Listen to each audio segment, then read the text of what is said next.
谁敢拦本公主？参见平阳公主，夫人下令闭门谢客。全给我让开！公主，公主，大将军确实不见客呀。公主，参见公主，我要见大将军。大将军真的能？参见公主。公主请留步。敢问公主，可是奉旨而来？大将军遇刺，我前来探问，何须圣旨？既无圣谕，大将军不见客。公主请回。我是卫青的雇佣，亦是雇主，与他还是君臣相称。难道他连我都不肯见？还是伤势严重的不能见人？沈家不便多言，请公主见谅。皇宫禁苑都无人敢阻拦我，就凭你。可此乃大将军府，我是大将军夫人，公主请回。喜娘，是，你是如何管教女儿的？尊卑不分，欺辱雇主，忘恩负义。公主岂可？还不快为本公主引路！公主，参见皇后。参见皇后。冲动无助于卫青，公主请自重。相信公主与我一样，都非常担心卫青伤势，但请公主稍安勿躁。嘉儿，卫青现在伤势如何？回皇后，大将军情况不可外泄。我是皇上的亲姐姐，并非外人。难道连生死都不能说吗？还是有人从中作梗？沈家出身卑微，从未敢望公主提携，更不会故意刁难公主。但这却是皇命。我要见他，看他是否安好。公主，汝阴侯夫人请自重。公主既为人妻，硬闯大将军府，登堂入室，非要见卫青不可，叫人如何看待公主？本公主胸怀坦荡，关心为大汉出生入死的大将军，难道还要顾虑那些无知妇孺的狭隘目光？即使公主不顾自己的清誉，难道也不维护大将军的名声吗？公主对臣下的关心，即使本宫能体谅，沈家能理解，这堂中的众人不敢多言。那汝阴侯呢？本宫方才进来，见汝阴侯的马车尚在府外等候，这大街上人来人往，目睹公主抛下丈夫走进大将军府，又叫汝阴侯情何以堪？汝阴侯夫人请放心，卫青自有大将军夫人的照顾，若有消息定当报知。汝阴侯夫人，请回。恭送公主。石总管在。送客。诺。有请夫人，代为问候大将军。打扰了。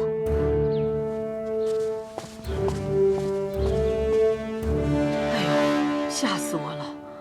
皇后啊，幸好你及时赶到，否则今日都不知怎么请公主走。女儿啊，没想到你的架势可以挡得住公主啊！哎，你的手抖得比我的腿还厉害啊！带我去见卫青。哦，对，我刚去求神保佑你们夫妻俩，怎料一进家门你就告诉我卫青受伤了，到底伤得有多重啊？快带我去看看。母亲啊，你留在此，我先陪皇后进去，你替我挡住来客。卫青受伤，王侯百官肯定也想来谈，下人恐怕拦不住。喜娘，你是太夫人，皇后放心，女儿放心。虽然公主我挡不住，但是其他人，只要有我喜娘在，谁也休想踏进大将军府。你们也在此等候。诺。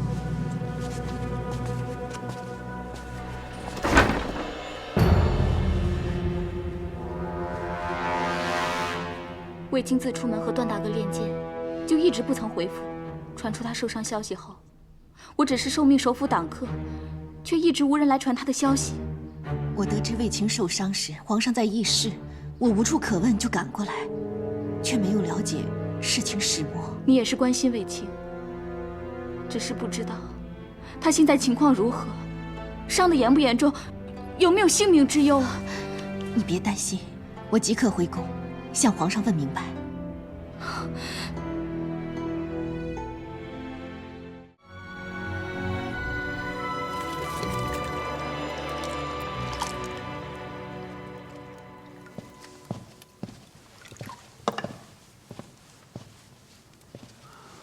陛下圣安。免礼。来，皇后过来陪朕喝酒。诺。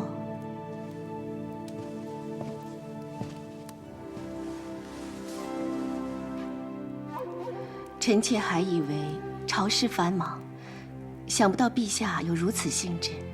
秋意渐深，朕煮了菊花酒，刚想叫子夫过来共尝，你就来了。其实臣妾早前来过，只是陛下在议事，知道朝中有紧急之事，不敢打扰。今日确实朝事忙，烦恼多，难得今日可以舒舒气。子夫就陪朕喝几杯吧。看来朝中烦恼之事已经事过境迁，并无大碍。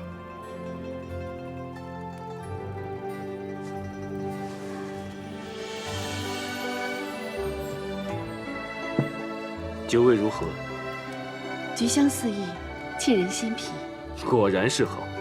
酿造美酒，讲究稻粱质优，酿取得时，吹煮洁净，还要水泉香醇，器皿精良，火候恰当，这几样缺一不可。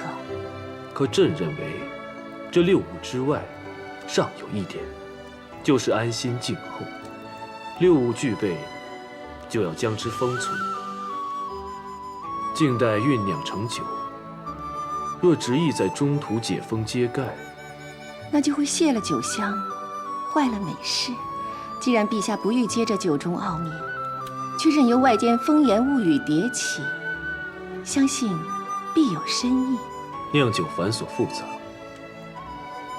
但愿朕的子夫不用操心，只要心安意舒，静待好酒酿成，与朕一起品尝其中意趣。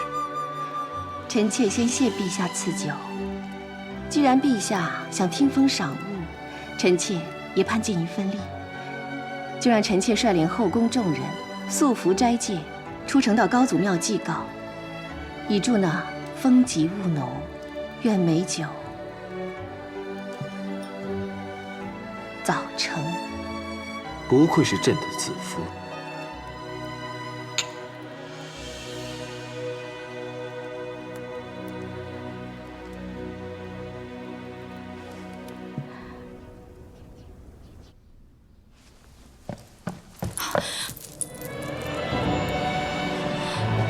夫人，夫君，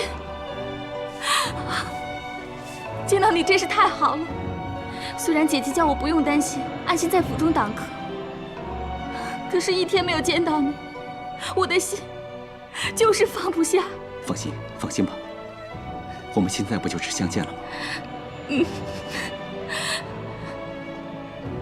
其实我也对你放心不下，别哭啊，别哭了。这次还好有姐姐说情，才能让你我见这一面。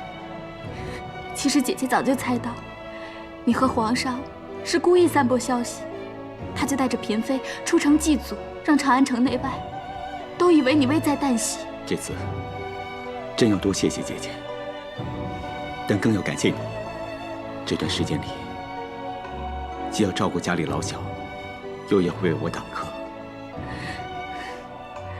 只要夫君安好，做什么佳儿都愿意。我知道，公主曾经到大将军府，公主恃强，你又一直视她为恩人，与她相持，受委屈了吧？公主与夫君交情深厚，得知夫君重伤，她必定焦急，却又不得见，难免担忧。幸好有姐姐及时出现，帮我解围。与佳儿成婚后，每次我陷入危急，紧要关头，我想的不是别人，正是我的姐姐，我的3个孩子，还有可以把秘密、性命都交托的我至亲的妻子。听到夫君这番话，佳儿很开心，只盼望夫君以后能够诸事不相瞒，只盼着片刻的相依，能够永远就好了。真希望我可以早日平定内忧外患，一家团聚。既然是生死之期，我一定会照顾好家里。等夫君回来，只要夫君能够平平安安，就算折家儿的寿。你不要这么说，我们一定会白头偕老的。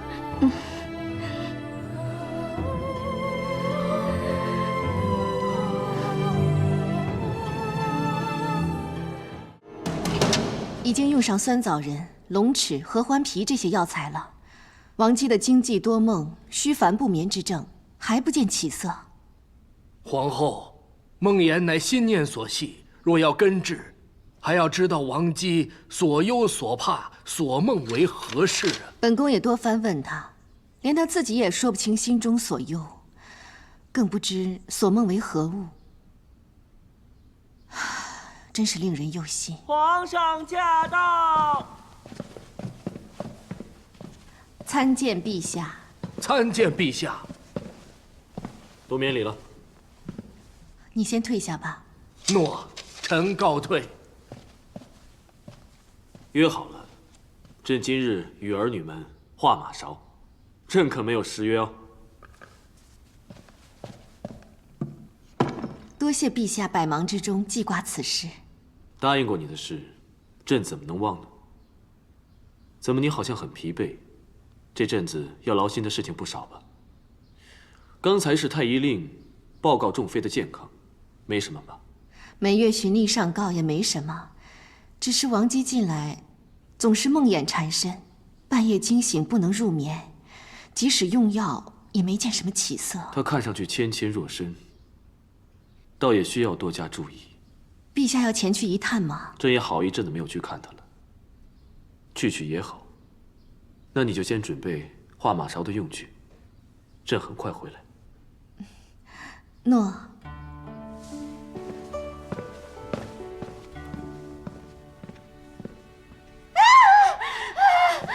王姬，你怎么了？皇上驾到！王姬，陛下，你怎么了？陛下，你终于来看奴婢了。如果你再不来，可能就见不到奴婢了。这是什么傻话？奴婢让妖魔缠上了，怕过不了几日，奴婢就要命丧黄泉了。朕是天子，这里是朕的皇宫，什么妖魔鬼怪都要退避。别怕啊，朕来了，朕保护你。谢陛下。告诉朕，你到底梦见什么了？或许你只是日有所思，犹疑生梦。说出来，朕为你分解。奴婢实在不知为何，这阵子一睡觉，便梦见有一只怪兽一直追赶着自己。什么怪兽？怪兽又壮又大，奴婢从来都没见过，实在是说不出来。那你就试着描绘出来，给朕看，朕替你琢磨处置。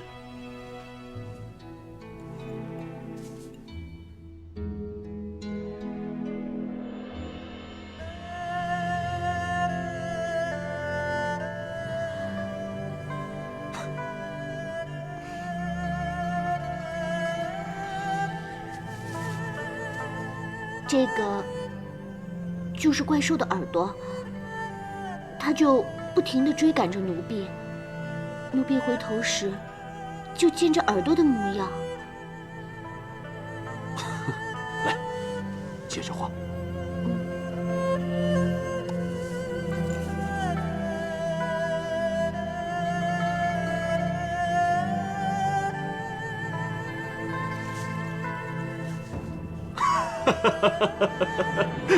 陛下，取笑奴婢。朕不是笑你，朕是开心。奴婢每天被这怪兽追赶着，陛下还这么开心？这哪是怪兽啊，这就是熊啊！熊会吃人的。你呀，不管它会不会吃人，只管为朕生个白白胖胖的皇子就好了。大人瞻之，为熊为皮，男子之相。梦熊意味着要生儿子。朕只有一个皇子，你若真能为朕再添一个，那朕就封你这个糊里糊涂的王姬为夫人。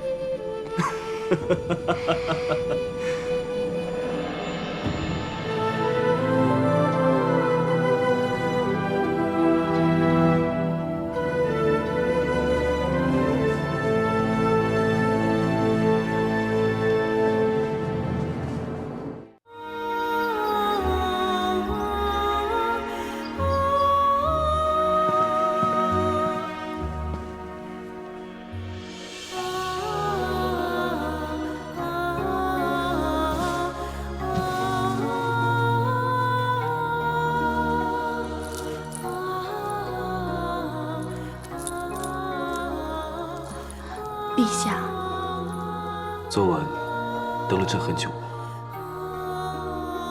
是朕失约了。后宫姐妹众多，陛下不能总留连臣妾这里，雨露均沾，也是臣妾一直所期盼的。如果有眼泪，可以让朕看见；如果有委屈，可以向朕倾诉。臣妾并无委屈。陛下不来，自有陛下的原因。臣妾也好自娱自处，清闲静心。这马勺，应是你由心而作，用色暗沉，心中也一定是暗沉无功。你是朕的妻子，你若难过，不让朕知，让谁知？今日种种，臣妾请陛下裁选时早已料到。皇后的责任，延绵后嗣的期盼，对其他嫔妃的感同身受，也一直不曾忘记。可原来，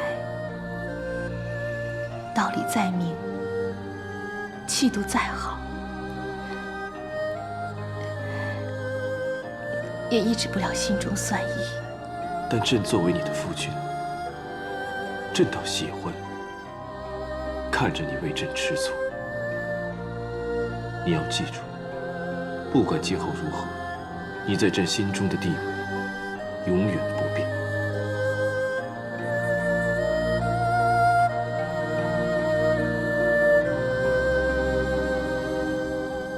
如今普天之下都在议论，以为卫青遇刺，已伤重而死。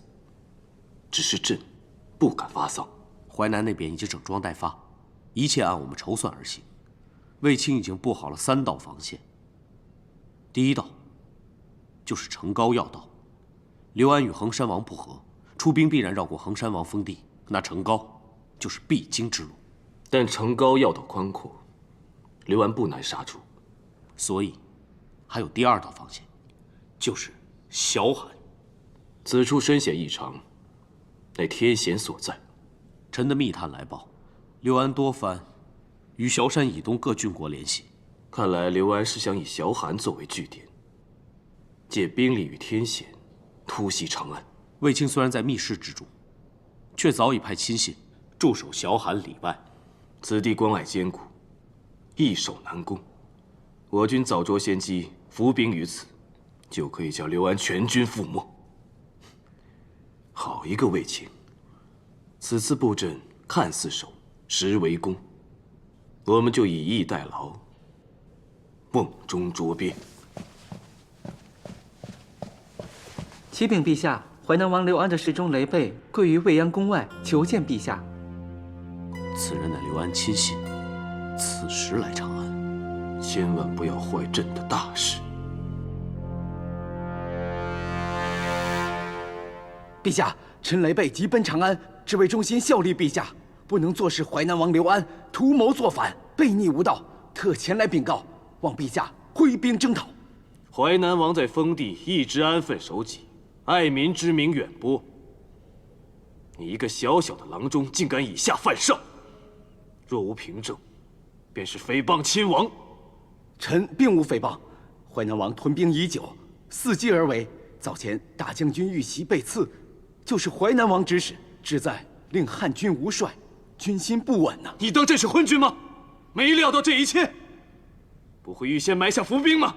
陛下受罪，罪民只是弃暗投明心切，才急于相告。但有一事，陛下恐怕不知。其实刘安早在陛下身边埋下细作，而那人正是郎中令段宏。你是在说我吗？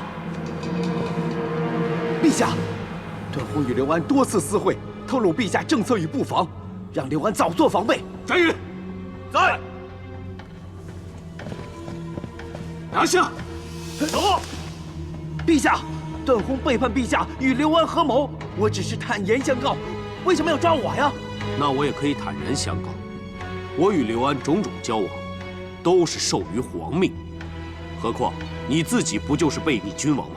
有何资格指控于我？不错，雷贝，今日你可以背叛刘安投靠朕，他日也可能叛逆朕投靠旁人。如此朝秦暮楚之人，我大汉弃如草履，更何况拜你所赐。朕的计策功亏一篑。什么？你真以为刘安的阴谋举动朕不察不知吗？段宏叛变是假，卫青遇刺虽真，受伤却是假，一切只是诱兵之计。我们早已设下埋伏，只等刘安起兵，便一举歼灭。可你带着刘安的秘密出逃到此，刘安一定会顾及你的告发。你以为刘安还会出兵吗？雷贝，你坏朕大事，罪该万死！陛下饶命！陛下饶命啊！你去淮南，雷贝一来，刘安定会按兵不动，而且日后行事会更加谨慎，也有更多时间屯兵勾结。对大汉来说，更是心腹大患。如若外敌在侵，刘安有取得机会起兵，我们就会首尾失据，防不胜防了。目前汉军未及整顿，难以挥军远征淮南，而且刘安外有贤明，又无谋反实据，即使汉军能去，也是名不正言不顺。这些朕当然明白，但就算卫青领兵，都未敢保证能胜过淮南精兵。正因不能力敌，所以只能智取。臣去一方面可以细查与他合谋的郡国诸侯、朝臣百官，让陛下早做防备；又可以钳制他用兵，让陛下立于不败之地。此计若能成事，固然是上策，但段大哥，你不带一兵一卒，万一不能取信于刘安，只身一人，就算你武功再好，又怎可抵挡千军万马？朕实在不想失去臂膀。雷贝既然告发臣与刘安勾结，那陛下将臣降职，以示不信，臣或能博取刘安信任。以臣与刘安几次交往，他是求贤若渴的，以臣之能，他不舍得杀我。你可知稍有差错，那可是九死一生。那臣就托陛下庇护，得那一线生机。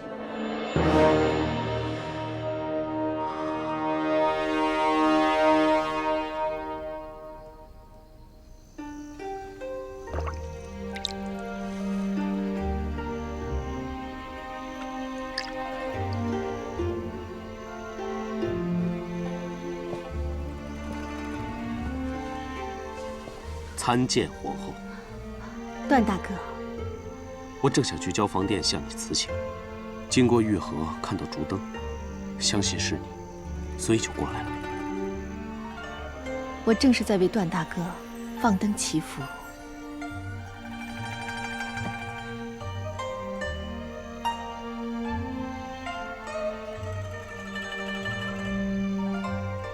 吾兄安息，谢谢妹妹。段大哥忽被贬职，又要远赴淮南，个中详情我虽然不能细问，但深信此去是任重而道远。任虽重，道纵远，但能保护长安城中与未央宫里的人，也是值得的。段大哥，能否说实话？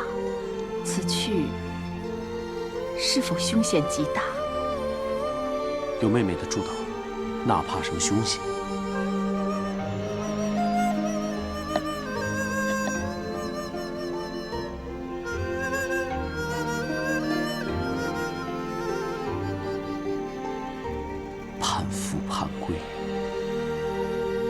这是我唯一的心愿。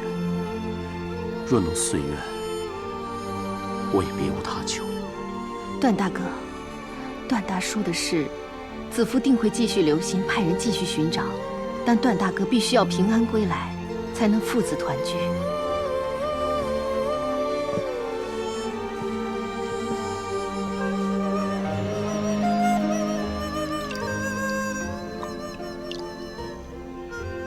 就算人不在，魂也一定会归来，守护所爱。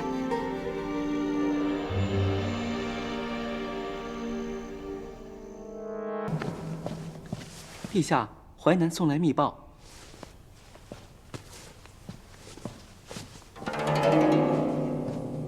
牛鼻环，段宏保住性命，过了第一关。鼻环套牛，任人牵扯。这是指他已经成功用计，将刘安套住。想必刘安现在正被段宏的牵绳拉着，一步步进入我们的圈套之中。段大哥果然智勇双全，想不到他仅用1斗粟，便取信于刘安。这么快就传来好消息。1尺布尚可缝，1斗粟尚可充。兄弟2人不相容，这是当日民间传作的歌谣，诉说刘安父亲与先祖皇帝的故事。当年淮南厉王刘长目无法纪，祖父多番容忍，他仍不自省，竟然谋反。祖父不忍兄弟相残，把他流放，可他却自杀了，让祖父背上了杀亲之罪。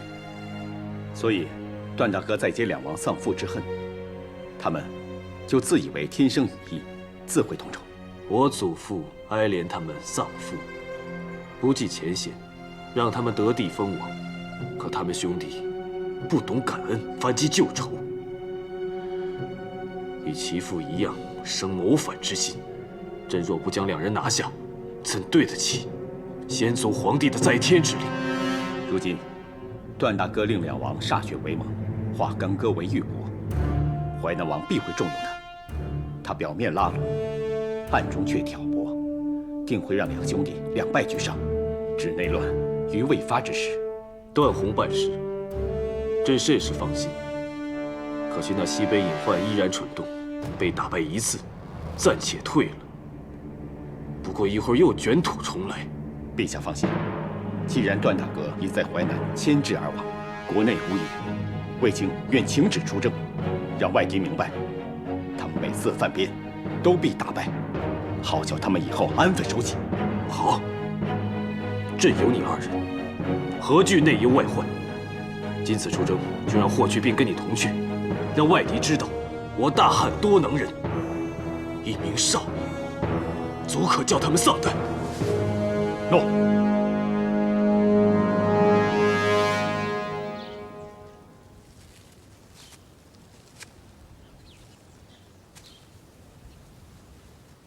姨母，票摇校尉霍去病参见皇后。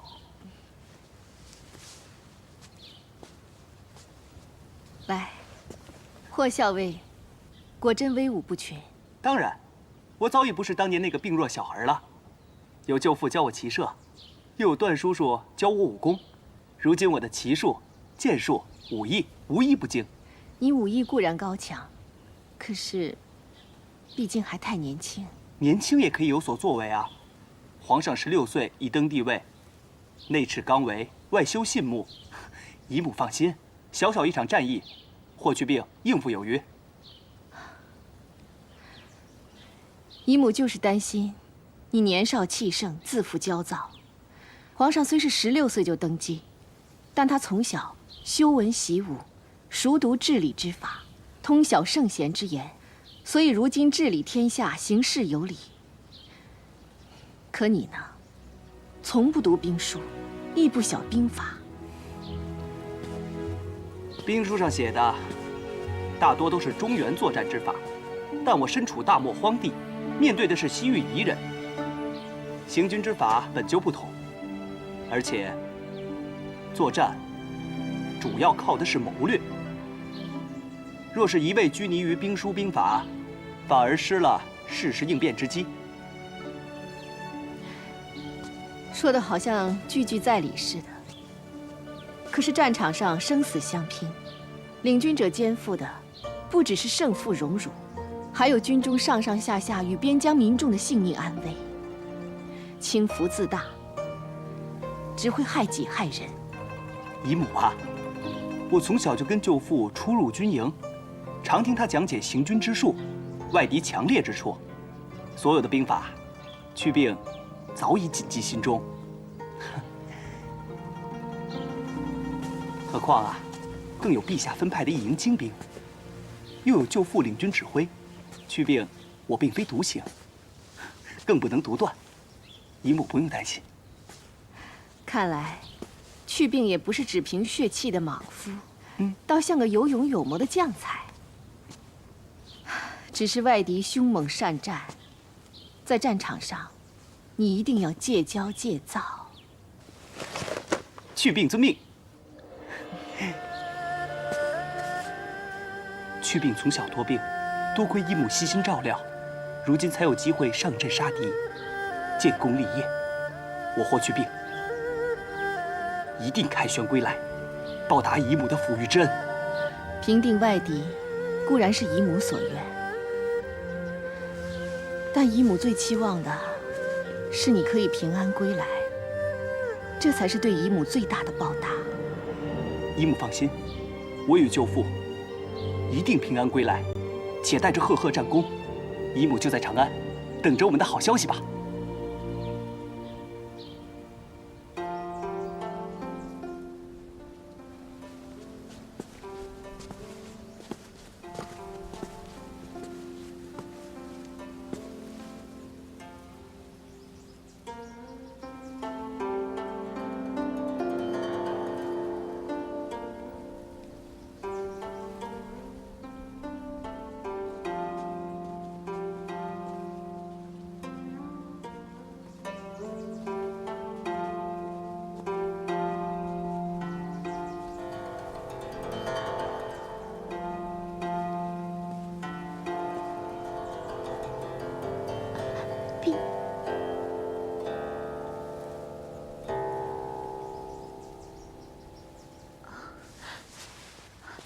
陛下圣安。圣安。别理了。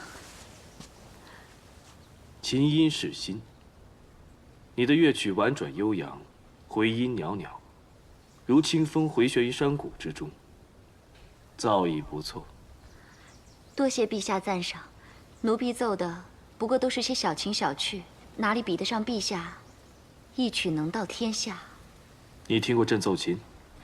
奴婢暂无福分得闻陛下琴音，但陛下心怀天下，气盖山河，所抚琴声必一如其人，恢宏壮阔。你聪颖机灵，琴韵妙绝，朕偶然路过，就被吸引过来。然而，细听之下，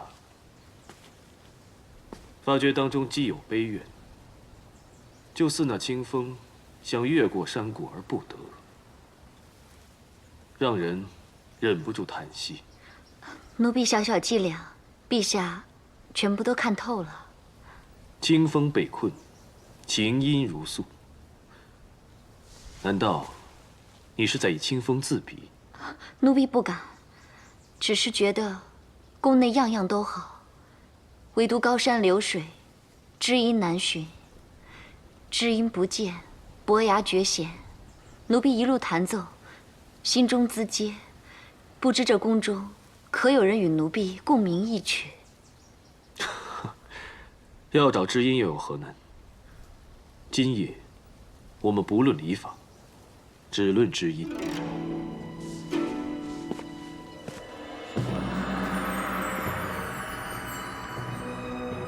你叫？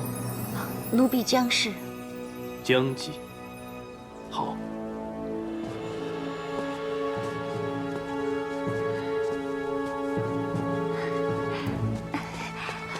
我这是做梦吗？是梦吗？不是。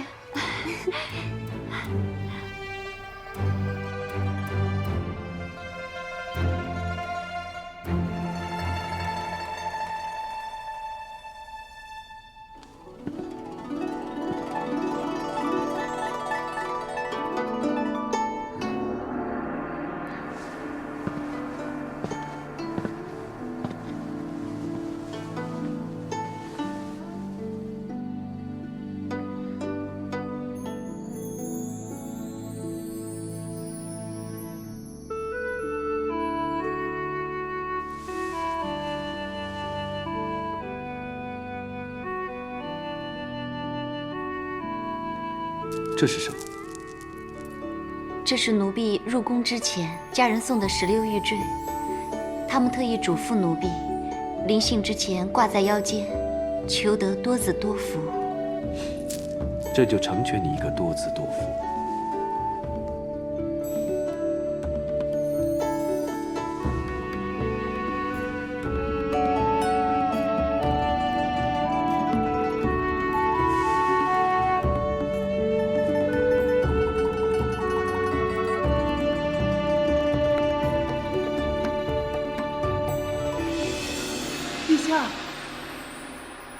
陛下，小的有急事禀报。什么急事？就不能稍后再说吗？皇后说此事重要，要立刻禀报。是什么事？恭喜陛下，王姬喜得龙裔。皇后已经在掖庭照料，正等着陛下过去呢。果然是孟雄有兆。备驾，已经准备好了。奴婢在此恭候陛下回来。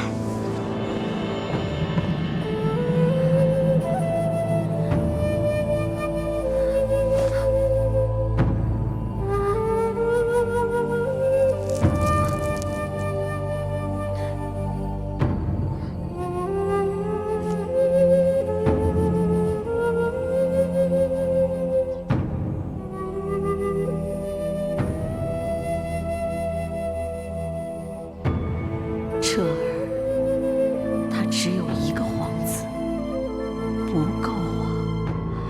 为了大汉根基稳固，汉室定要开枝散叶。你身为后宫之首，延绵后嗣，是责无旁贷啊！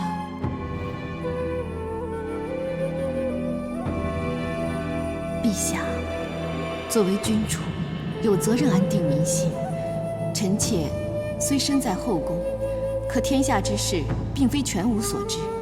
各路诸侯，陛下的兄弟叔伯各居封地，拥兵自重。立汉以来，诸侯作乱屡见不鲜。若汉室后嗣单薄，陛下只要龙体稍见违和，这些不轨之徒以为有机可乘，就会兴兵作乱，那就是一次生灵涂炭呐！江山社稷为重，望陛下亲疏采选圣谕。恭喜皇后，王姬有喜了！真是太好了，怀上了，终于怀上了，恭喜皇后！来人，即刻禀告皇上，不许耽搁。诺。子夫终不负母后所托，皇上在天血脉，实乃我大汉之福。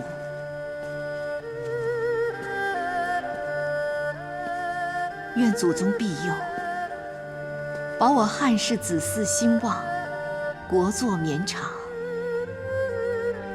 也保佑王姬腹中龙裔健壮安康，宫中嫔妃同心，视为基础。愿上天体察皇后苦心，和乐永享，事事如愿。参见陛下。知道你一定在此，奔波了一夜，还要来祈求祖先庇荫我们的孩子，真是有妻如此妇，夫复何求？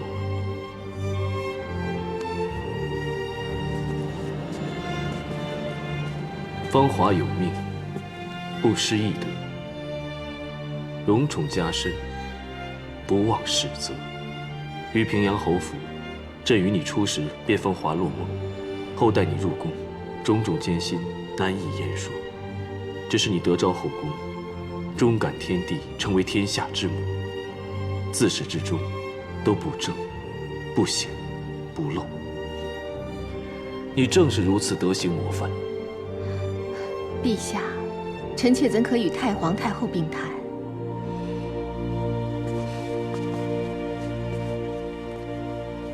若不像祖母，那看母后又如何？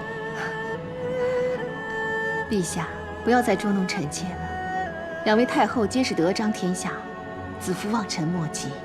朕句句发自肺腑。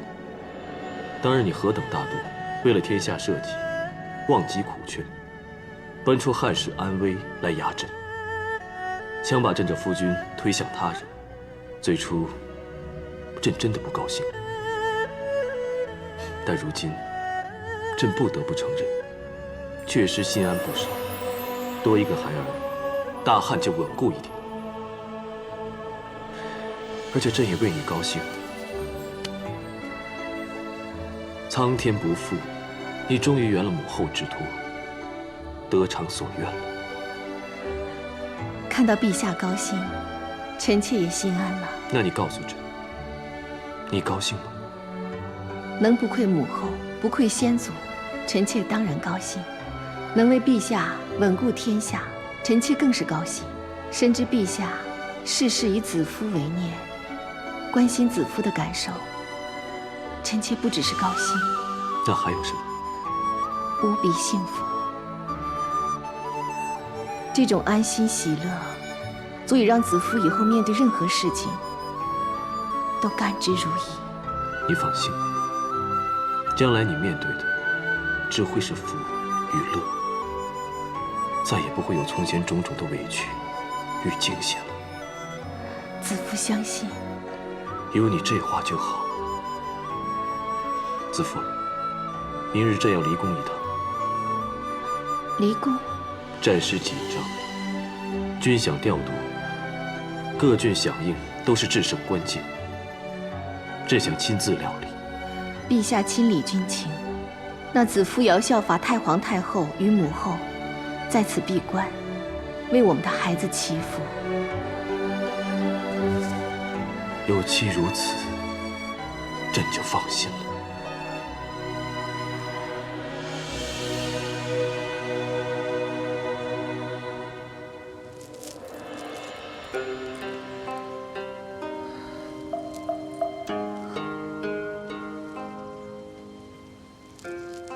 别等了，等了这么久，皇上都没有来。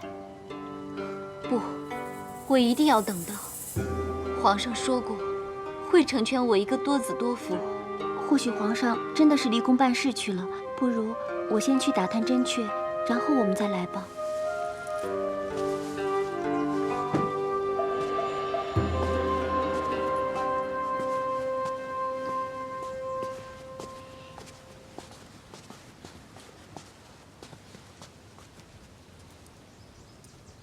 江姬，这么巧啊！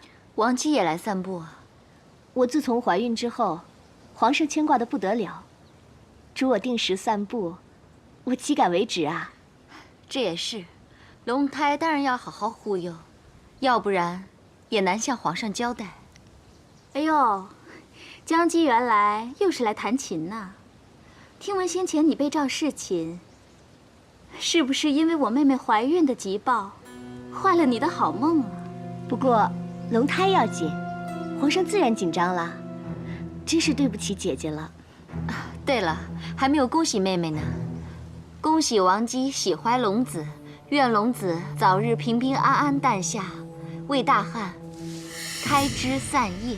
谢谢姐姐，既有姐姐的祝福，我一定平平安安的生个皇子。有陛下的护佑，当然平安了。不打扰妹妹散步了，我先告辞了。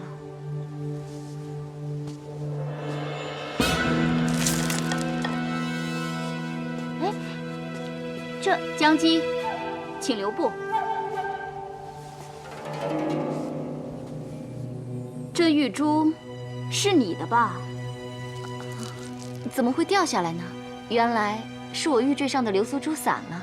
这玉坠散了不要紧，要是我不小心踩到滑倒了，伤了龙胎，那就是大祸了啊！真怪我不小心，还好妹妹无事。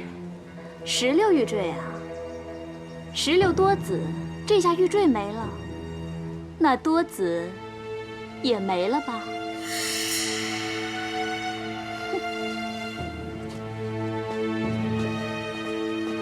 皇上说了，会成全我，我一定能怀上，你就等着。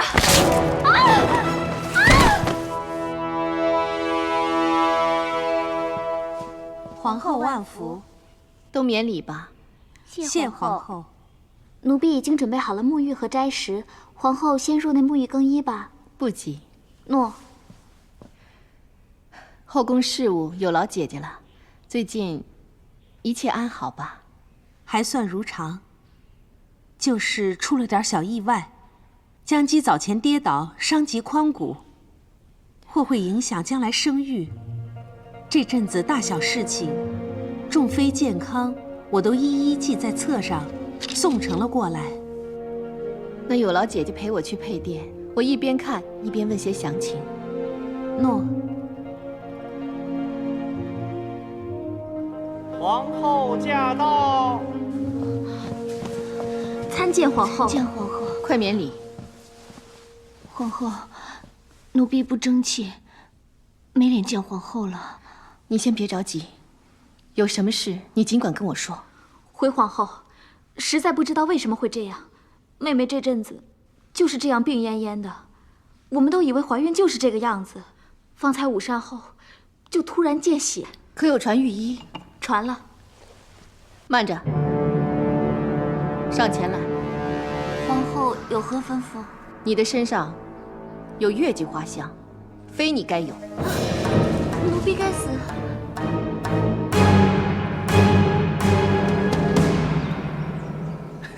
师姐夫，你好奇怪呀！出去跟那个王桑碰个面，知道王燕被人下了药，你还这么高兴？因为卫子夫就要当灾了。当灾的是那下毒之人，一定会被揪出来判个死罪，与卫子夫何干？因为该杀的不杀，罪就在卫子夫了。这个妖女皇后成天喊着什么和乐后宫，她有一个歌姬攀上皇后之位，就是靠这一份伪善来抓住人心。那个狗皇帝向来子嗣不昌，终盼得再有皇裔，如今竟有人意欲加害，狗皇帝一定大怒，必得手刃凶手而后快。那妖女越心慈，她越会处事不公，惹皇帝生气，就会跟那个狗皇帝越离越远。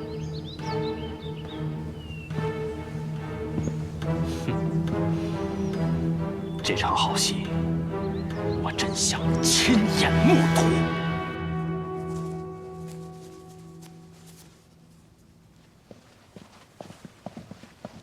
皇后，江姬到。皇后万安。起来吧，我在为众姐妹缝制香囊。皇后亲自做香囊给我们，花香宜人，也能凝神定气，陶冶性情。皇后对我们真好。你上次跌伤，伤患痊愈了没有？谢皇后关心，有御医照顾，又有皇后不断送来的药食用品，奴婢的外伤已经痊愈，只是因此不能生育。相信妹妹一定很难过。皇后，奴婢。你既进宫，我就视你为家人。我只希望后宫每个人都平安和乐，舒心顺意。最近多事，先是你不孕，再而王姬胎儿不稳，竟然见血。我去探望王姬时，发现她的侍女启红神色有异，追查之下，果然是启红在补汤里下药，几乎令王姬滑胎。启红已向我坦诚，自己利欲熏心，受人收买。我乃念他无知，且诚心认错，免他死罪。若主使者也能坦诚错误，真心悔改，或许本宫也能免其一死。江姬，你有话要告诉本宫吗？没有。没有。但本宫有。启红已经指证，是你收买他向王姬下药。我没有，是王姬收买下人诬陷我。自从知道你受伤不孕，本宫一直注意关心，为你筹谋往后生活。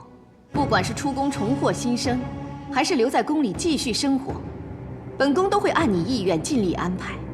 可你想的却是谋害他人。时至今日，本宫独见你，是想给你机会，怕你知罪认错。但原来都是本宫枉费心思。御医证实，启宏所下的正是能导致滑胎的蒲黄，而最近宫内只有你因治淤伤而要了此药。我确曾要此药疗伤，但也不能证实下药的就是我呀。皇后明鉴。不错，蒲黄并不能指证你，但收买启宏的财物中，你的妆粉却是铁证。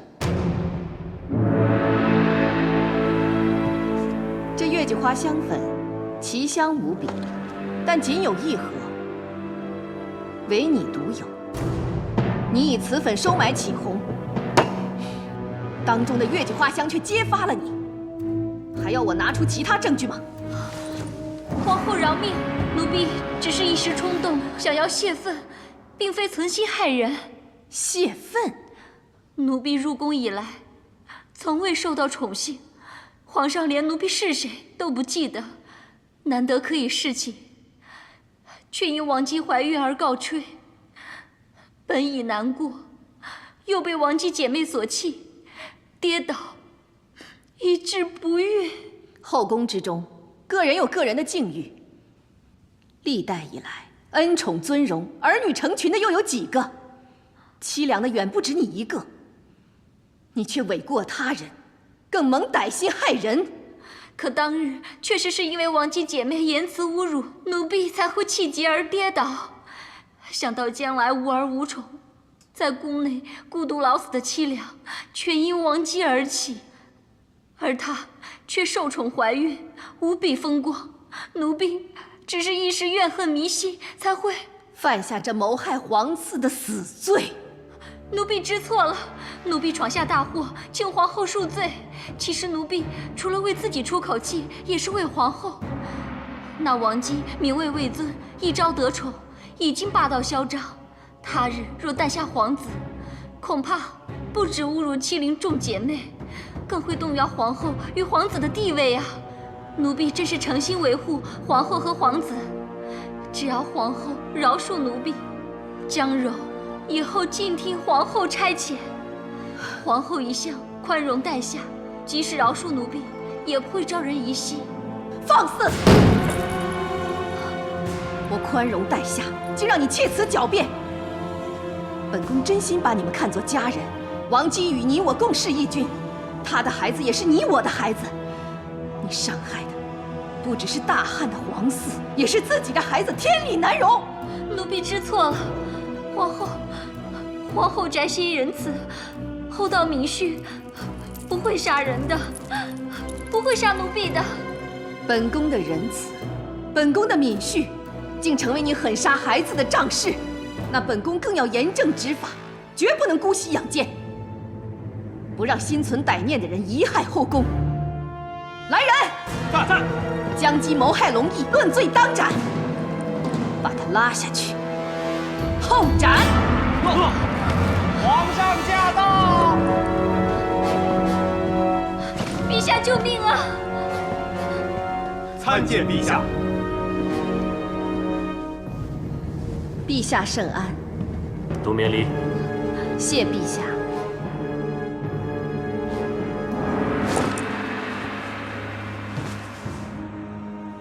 启禀陛下，江姬下药，意图谋害王姬腹中胎儿，幸亏臣妾发现得早，胎儿无事。但江姬毫无悔意，不断窃此狡辩。陛下，奴婢冤枉，奴婢下药并非自愿，而是受人所逼。受何人所逼？是皇后。皇后指使你向王姬下药。千真万确，陛下，皇后已不是陛下所知道的贤后，她怕王姬生下儿子会威胁到她母子的地位，知道我与王姬不和，又一直盼能弑君，故意安排侍寝机会相诱，叫我下药令王姬滑胎，若我不答应，就永不能见陛下一面。奴婢无奈之下才会下药，岂料皇后却将所有罪责推到我一人身上，意图脱身，还要杀奴婢。大胆将军！谋害王姬母子不成，还为图脱罪诬陷皇后。皇后善心仁德，是日积月累的言行所正。岂是你一人之言可以歪曲？你歹毒如斯，死不足惜。后宫之人，就由皇后处置吧。把姜姬拉出去，力斩不赦，以儆效尤。陛下，陛下饶命！皇后饶命啊！奴婢知错了，奴婢真的知错了，皇后饶命啊！陛下，陛下救我！饶命啊！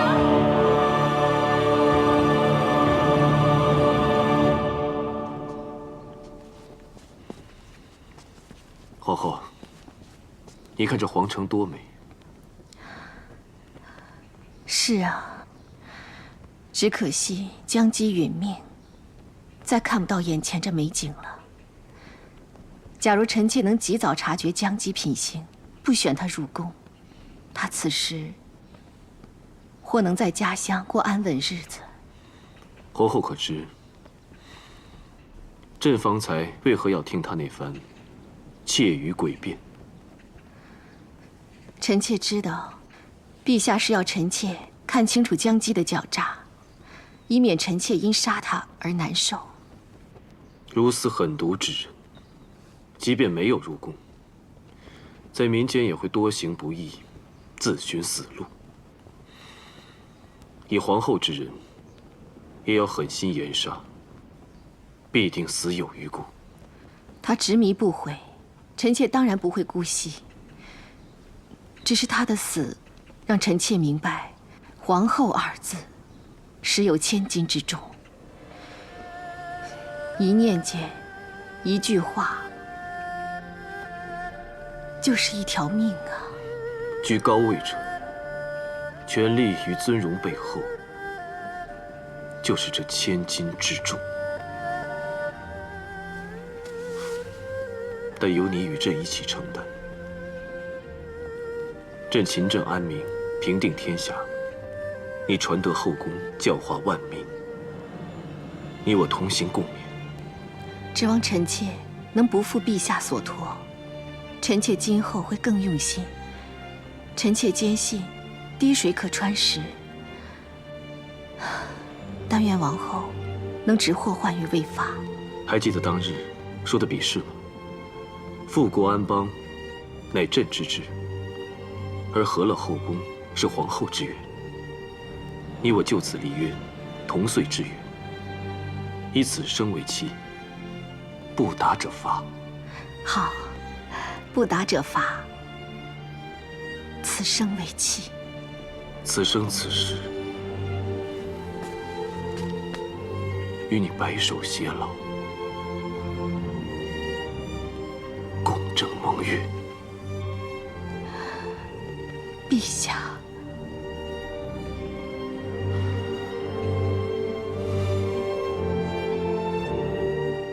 找到段老先生的时候，他已病重，幸好他一进城就被发现了，及时送到了孔御医程交的家中，由孔御医亲自照顾，现在暂时保住了性命。他的病有多严重？常年积郁成疾，气血大虚，阳气衰微，情况不容乐观呀。孔御医说，如果他有家人，要尽快安排见面，他可能命不久矣啊！什么？你去告诉孔御医，无论用什么办法，即使倾尽太医术所有药石，一定要保住段老先生的性命。还有，此事绝不能外泄，包括皇后，违者死罪。臣遵旨，臣定会守口如瓶。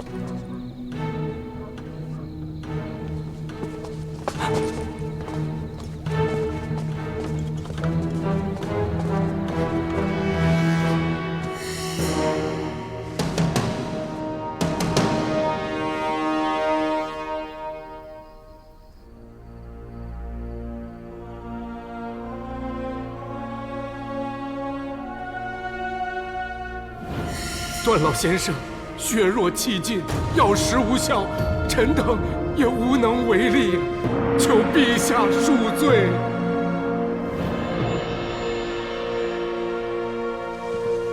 陛下，皇后来了。陛下圣安。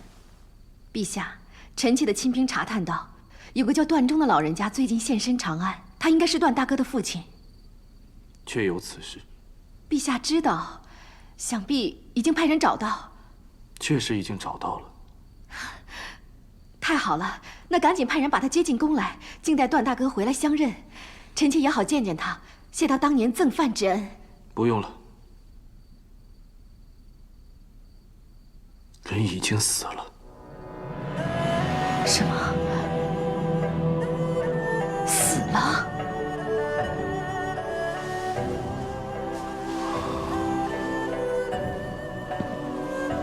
这些年来，他四处漂泊，访寻妻儿早已经是心力交瘁。几年前得了西奔之症，自知命不久矣，再走到长安，已经是油尽灯枯。陛下知道的如此详细，难道？朕早前已寻到段忠，把他安置好，让于一寸步不离的照顾。那陛下可有通知段大哥？段大哥忠君爱国，置生死于度外。段宏所有的牺牲，朕定会给他赏赐补偿，绝不亏待。难道陛下以为，与父亲久别团聚，是官爵财帛可以替代的吗？段大哥离京前，牵挂的只有父亲，盼父盼归是他唯一的心愿。可陛下找到段大叔，却不告诉他，那朕该如何？派人去淮南，叫段宏闯过刘安军马奔回来，还是将奄奄一息的段忠送去淮南虎穴？段宏身在敌营，若受此事影响，智取刘安的种种部署均会功亏一篑。臣妾明白陛下心系天下，可段大哥，段宏也会被揭露身份，身陷险境。即使他能全身而退，但他久留淮南，朝中早已认定他叛逆。若他无功而回，朕该如何待他？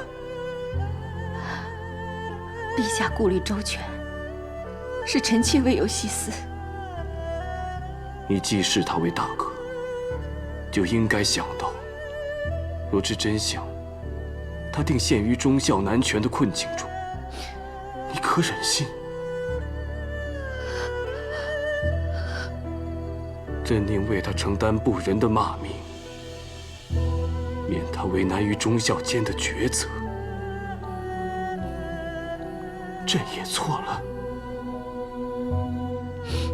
没有通知段大哥，陛下无错。可陛下为何要瞒着臣妾呢？朕已说过，段忠身子太弱，难成车马劳顿，不能入宫。那至少可以让臣妾出宫一见，还报当年赠饭之恩，也好带段大哥尽一点孝。皇后贸然出宫，你是要天下人和刘安都知道我们在为一个逆臣寻父，还照顾得周到吗？那陛下可有告诉段大叔，他的儿子忠义仁勇，在朝为官，为国尽忠吗？朕只能谨慎行事。陛下的谨慎，却让一生坎坷的老人孤独而死，连儿子的成就，甚至生死都一无所知。你怜悯一个老人是否安详而去，却不体谅你的父亲做此决定有多艰难。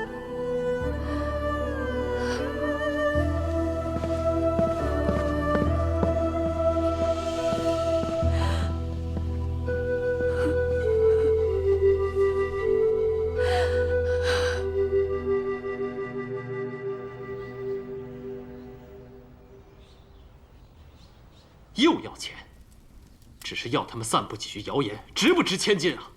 我与公主刚刚修好，又钻出这吸血虫，我绝不会受他们牵制。可他们想要挟君侯，向夫人说出真相啊！真相？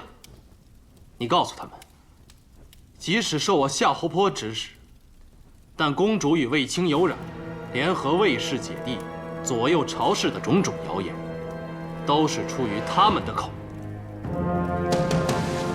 公主，好一个夏侯颇！原来所有的谣言都是你造的！你把我说成什么人？你怎能如此狠毒？我做这一切，都是因为爱你。爱？你竟然说得面无愧色！你不配！你心里的爱究竟是什么？是陷害！你害我与卫青背负多少骂名！卫青，卫青，你心里就只有卫青！你还敢说？我与卫青的所谓私情，全部都是你造的谣言。当日你指责我私会，亏我还自省，是否太不避嫌？原来这一切都是你编的风言风语，故意叫我难堪。这一切能怪我吗？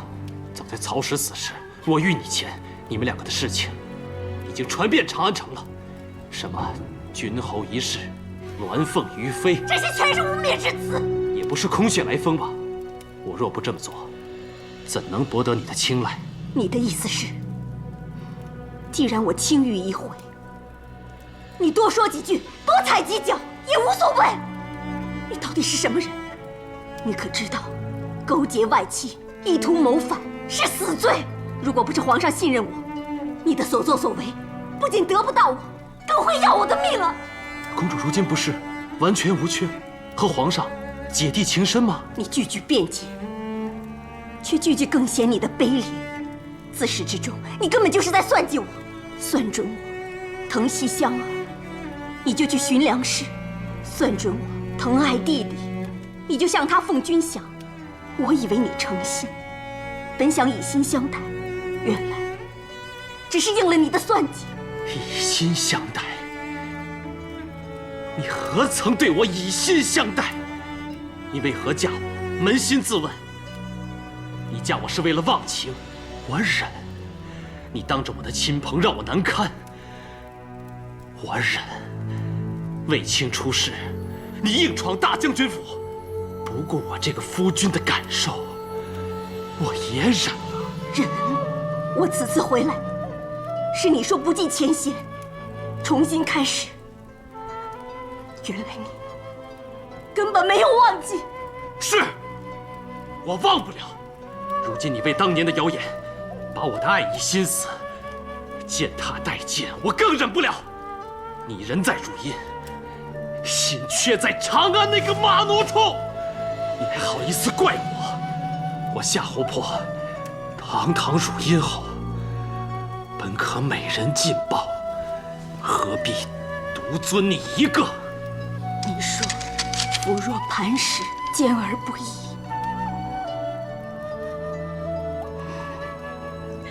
我须妻若蒲苇，柔而不折。本想与你从此缱绻一生，本接着拿来给你看，本要与你夫妻互爱互惜。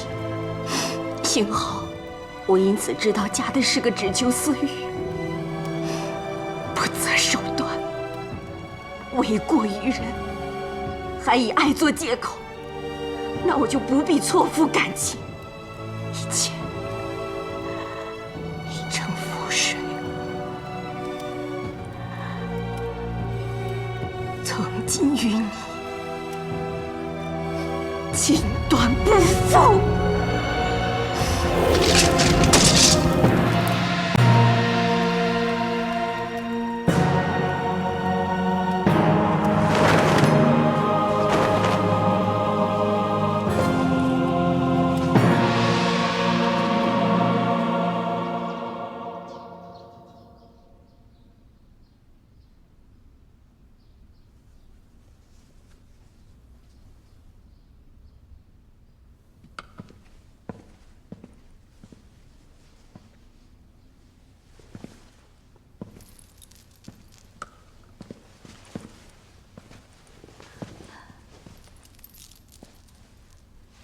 陛下圣安。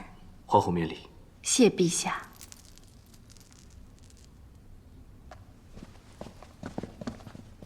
今早收到懿函上奏，懿叔叔，他奏请赐书予各地详叙学社，让各地贫寒修文学理，实是好事。真让天禄石渠阁送书于他。那臣妾替各地贫童孤儿谢陛下。懿函广传福善于四海，为汉室培育才德之士，实是大功。朕想授他为局长，借周游各地之便，为朕举荐孝廉贤能。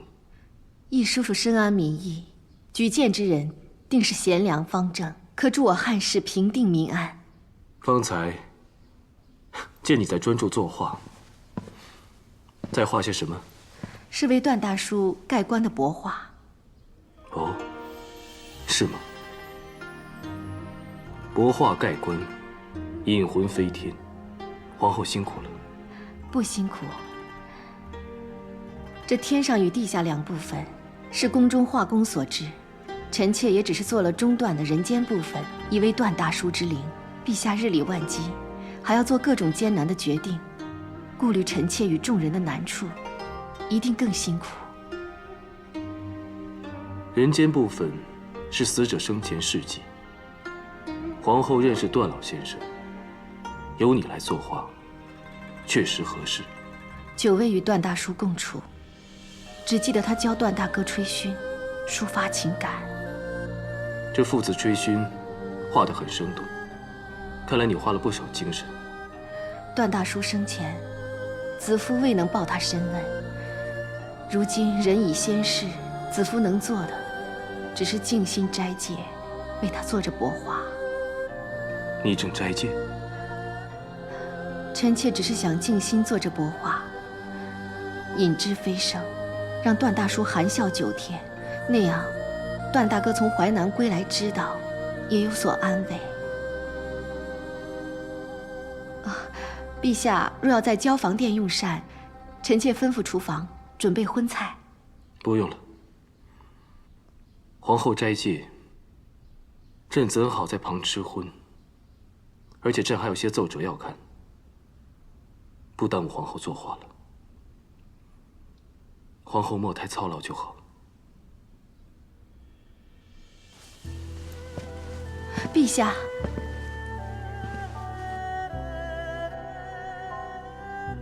陛下也不要太过操劳。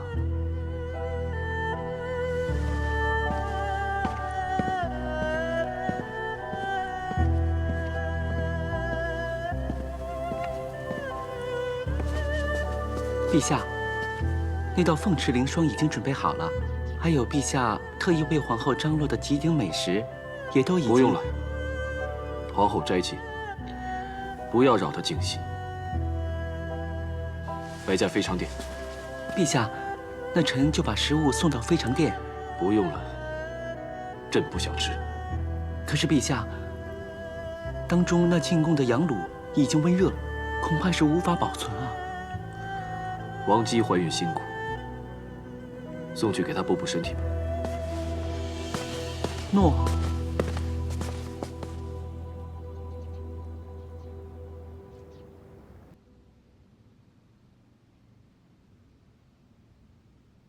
皇后，王姬平时请安也常缺席，今日我看恐怕也不会来了。王姬怀孕，肯定不方便，我也明白。就请徐黎夫人向诸位妹妹讲解亲蚕礼的仪式吧，不用等王姬了。王姬到。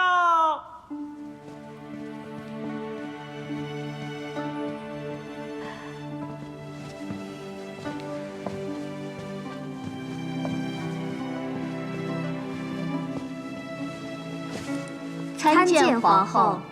你身体不便，不必拘礼了。谢皇后。奴婢这阵子常觉身体不适，少来请安，还请皇后恕罪。这请安呢，只是礼教仪式，成于中而行于外。若心存恭敬，则不拘于形式；倘若心中不敬，那这礼仪便会徒具其表了。其实，奴婢每日都盼着见皇后，可是肚子越来越沉，一走动便觉不适。皇上总叫奴婢多休息。这几日，妹妹一直卧床调养，这不，刚刚见好，就非要前来不可。我受皇上之命，要照顾她，便只好陪她来了。那就快坐下吧。诺。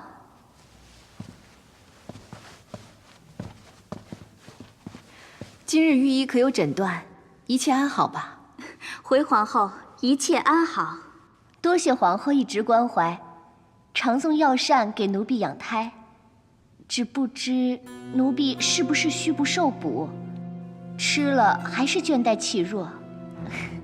这反而啊，是昨晚皇上赐了奴婢用羊乳做的汤羹，一吃就似有神效。妹妹能开怀，腹中胎儿自然也就欢快。还有呢，启禀皇后，皇后，白民来给皇后报喜。报喜？大将军胜了，霍校尉他也获胜了。皇上正在议事，先派白民来报。皇上主臣一定要告诉皇后，霍校尉虽是首次出征，已见神勇，出入敌阵立了大功。只要他们一切安好就行。恭喜皇后！皇后真是一门俊杰，大将军已是护国功臣，霍校尉更是少年英雄啊！最难得的是皇后与家人的贤德，即使功高位尊，仍是千景宽仁，礼待臣下。等大军回来，皇上对功臣的封赏恩宠，肯定丰厚实在。皇上说了，除了封赏，待大将军与霍校尉归来，还要邀请皇后两位姐姐与家人入宫，设宴同庆。那吃的就不止羊乳血鸡了，肯定是五鼎四簋的国宴了。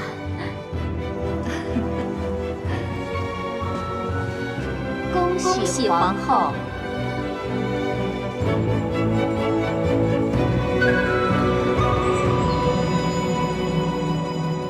敌方轻视我小子，我就深入敌军境内，叫他们知道，莫轻视我年少。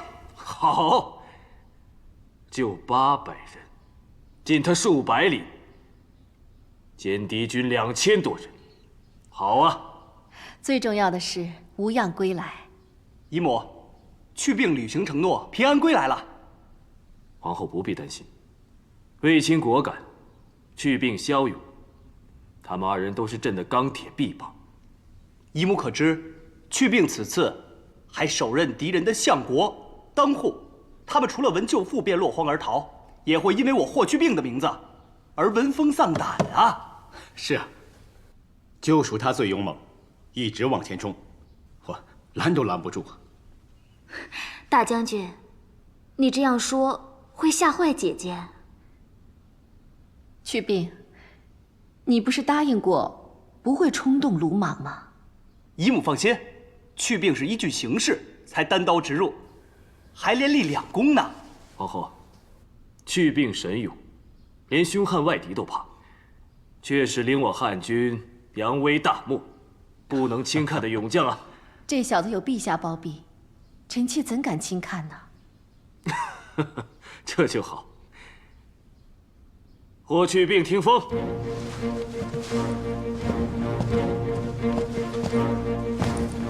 飘摇校尉霍去病听旨。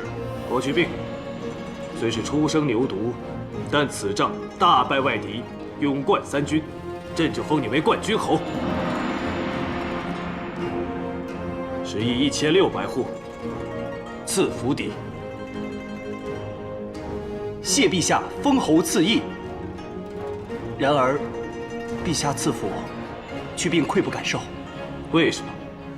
此次在边疆，看到外敌扰边，百姓流离失所，守边将士也是风餐露宿，所以当时就对自己许诺：边关未静，无以为家。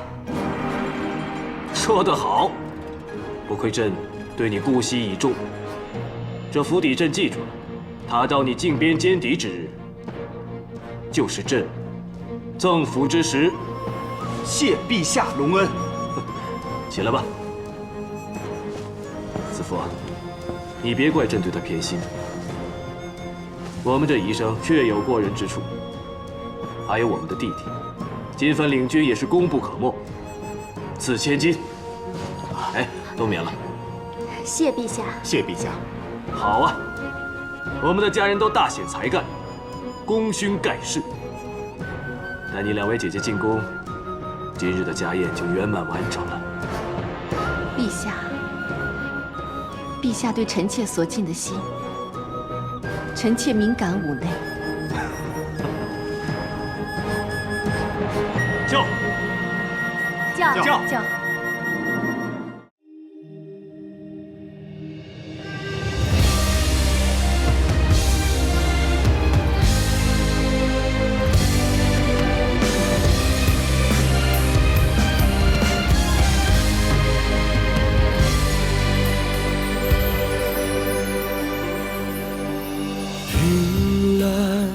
看不穿翻云覆雨变幻，算不出光阴的流转，走不遍江中的塞北与江南。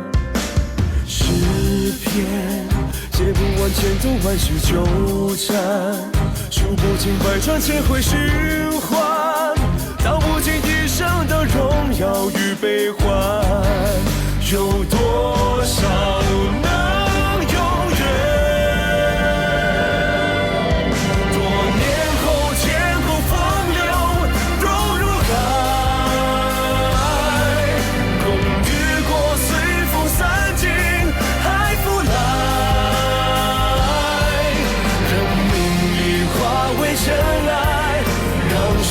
这铭记风采，千秋万代，歌颂着风华绝代。弹指间是否斑白，红叶开，守护着江山背后铭记台，任岁月改朝换代，唯有你无可替代。繁华四海，在天地间盛开。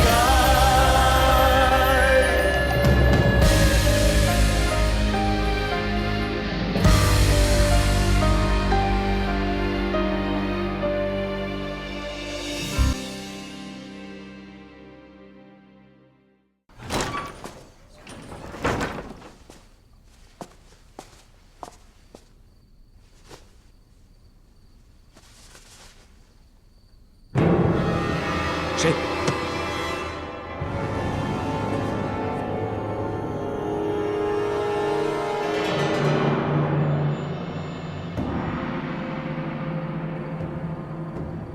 你怎会在此？奴婢捉了些萤火虫过来，准备拿给大人看的。但有人突然进来，奴婢一害怕就躲了起来。不知道是大人。快！每一个房间都给我仔细搜！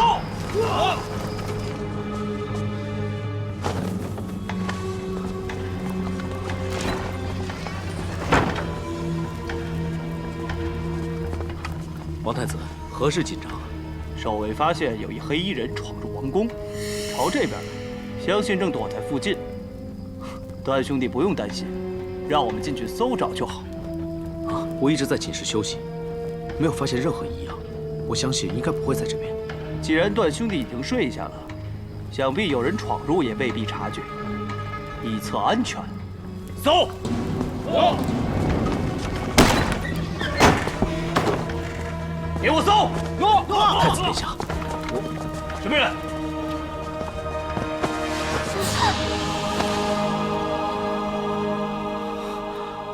我已说过没有黑衣人，太子刚才就是不信。不好意思啊，段兄弟，春宵苦短，打扰了。到其他房间去搜。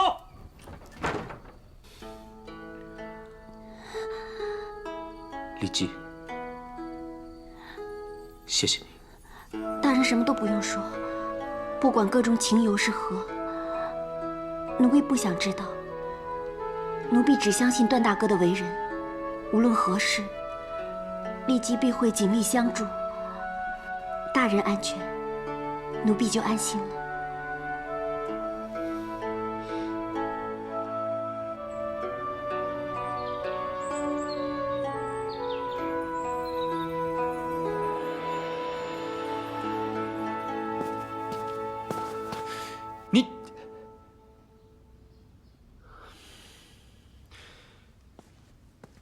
你为何要推掉陈喜的宴会？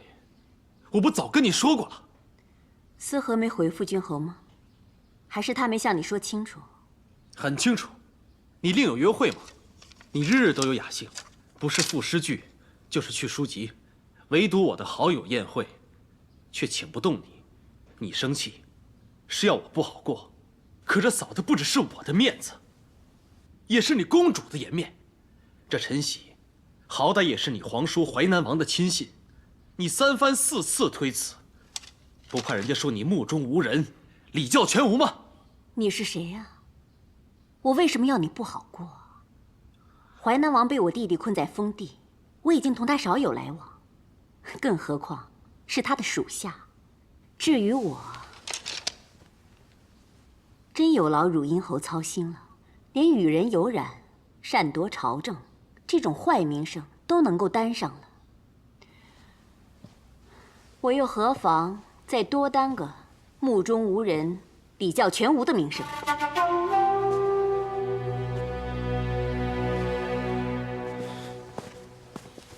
今日宴会说好携眷出席，人人皆是出双入对，我形单影只，遭人讪笑是小，但是你与夫君不和，却将会传遍四境。你又何必说得如此严重呢？不就只是话不投机？你那些狐朋狗友，与我道不同，不相为谋，我又何必逢场作戏呢？那你今日与什么志同道合的人有约啊？不就是你千辛万苦为我儿子找来的那个好老师桑一吗？他可是德高望重的能士，与他晚宴，与有荣焉。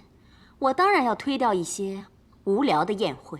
好，既然你视我为无物，我也不必再为你收敛了。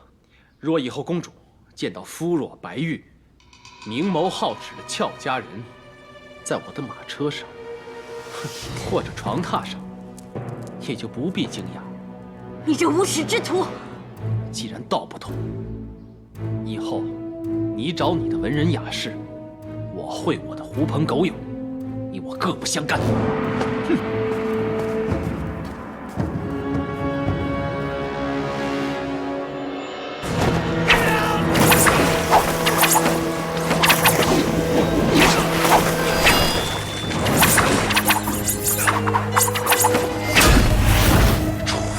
楚府，这些日子我忍辱偷生，为的就是替你报仇雪恨。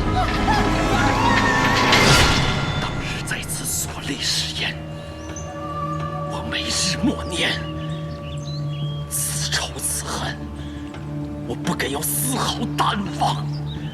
如今安插在皇帝身边的那个王爷就要生了，我的大计离成功更近了一步。用力，妹妹，用力，用力，用力啊！就快好了，用力啊！用力！楚父，你若在天有灵，就保佑那王爷大个男婴，给皇宫来个天翻地覆，让卫子夫永福宁日。用力，再用力一点，用力！出来了！妹妹，恭喜皇上皇后喜得龙子，愿皇室子嗣延年兴旺。都免礼了。谢陛下。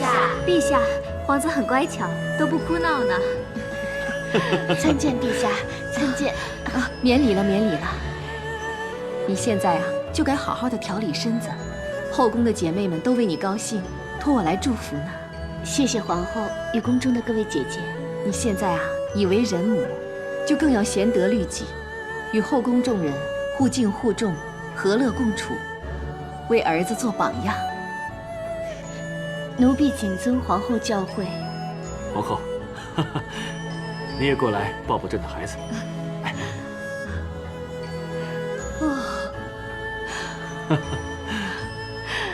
皇子龙眉凤眼，很像陛下。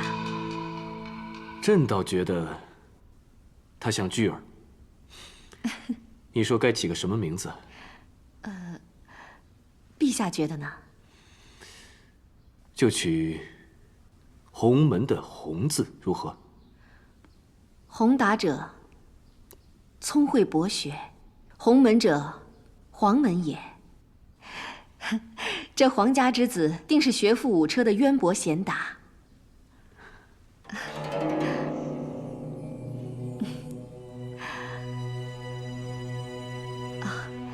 陛下，王姬为我大汉在天子嗣，是否应该正其名位，以赏其功，赐新殿字，以便王姬养育皇子？传朕旨意，封王姬为王夫人，赐居凤凰殿。王丧照顾有功，赏100金。谢陛下，谢皇后。好，皇室在天子嗣，普天同庆，筹备盛宴，朕要大肆庆祝，节彩一跃，擂鼓报喜。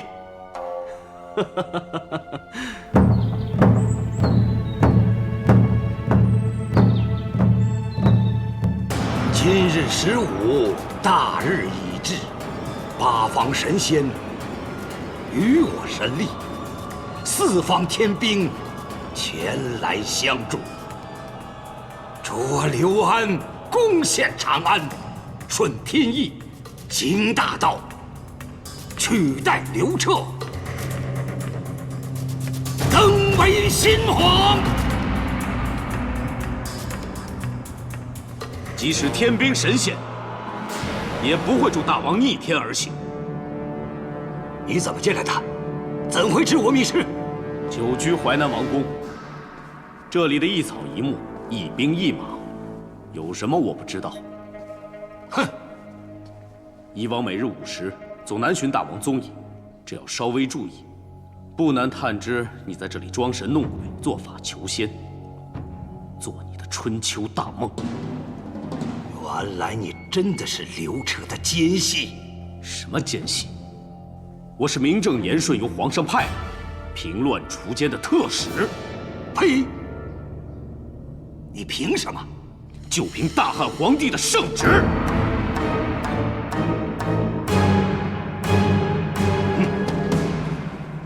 皇上有旨，淮南王因劫宾客，抚巡百姓为叛逆事，即刻捉拿，押回长安，依法论处。荒唐！这是我淮南疆土，刘彻的圣旨在这里算什么？来人，给我抓住这个奸诈细作！抓他呀！抓呀！原来你将我的人都买通了，你们这帮叛逆之徒！他们并非叛逆，只是顺天而行，不想与你同流合污罢了。这御赐虎伏在，不听令者，才是叛逆。如今你大势已去，还是束手就擒吧。那衡山王刘赐与我一同起兵，看来也是我一厢情愿了。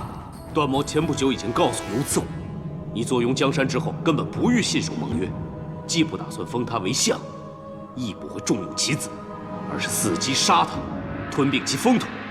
你以为刘赐会怎么做呢？你名为合纵，实为离间，挑拨我兄弟。你这个忘恩负义之徒！枉我还曾救过你父亲，待你如此，你竟然如此的报答我！你休再假惺惺了，家父根本就没有什么避嫌小受的信物。当日我假意提及父亲，只为示你居心，没想到你竟然顺势拉拢，更证明你心怀不轨。我心怀不轨？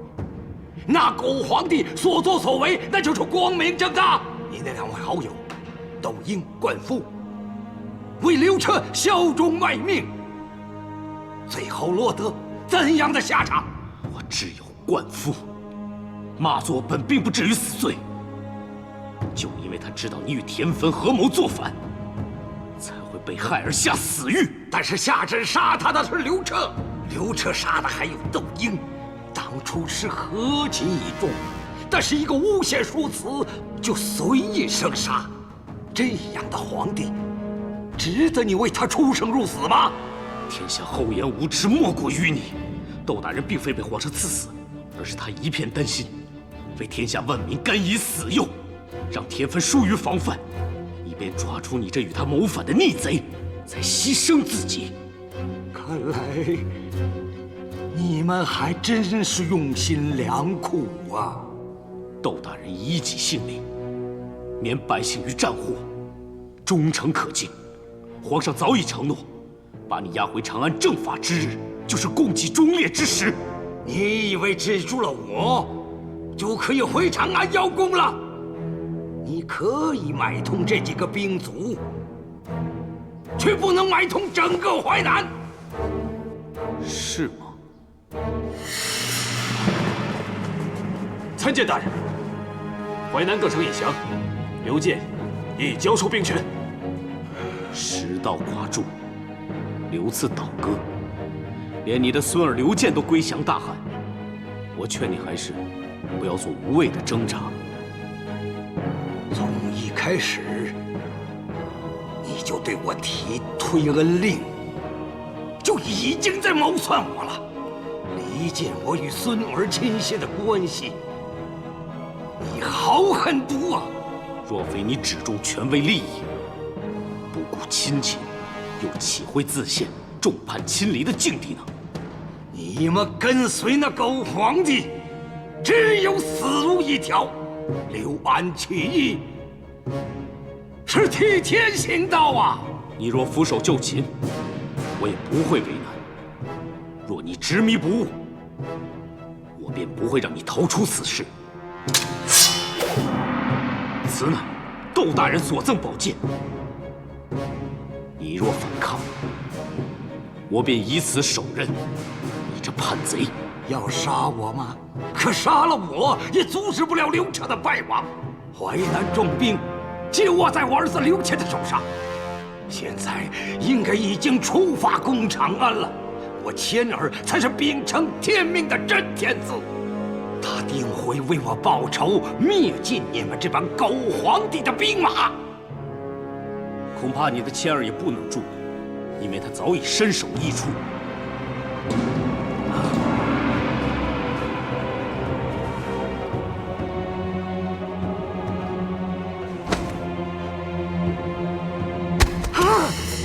谦儿！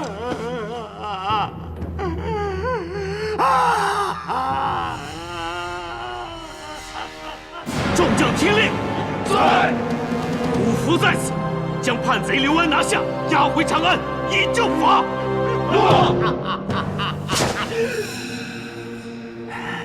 谁都抓不了我，也杀不了我。我谦儿升天，也差天将来保护我。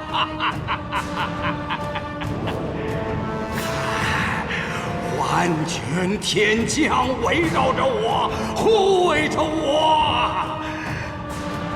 本神乃上天所派，下凡济世安民。你等不知感恩，反诬陷于我。你们不配有新君护士！把他拿下！我已经得道成仙，鸡犬相闻，都可以升天。刘彻永远都杀不了我。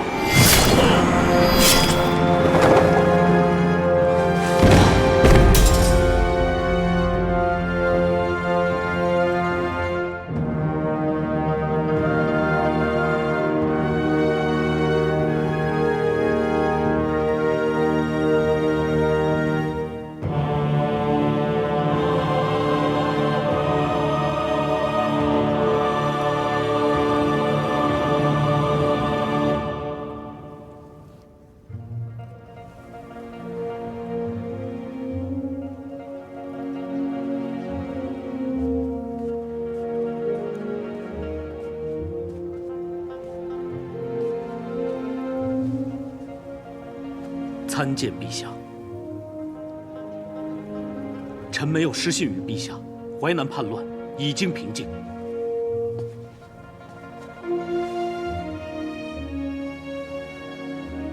这些年，你辛苦了。护国除奸，是臣职分。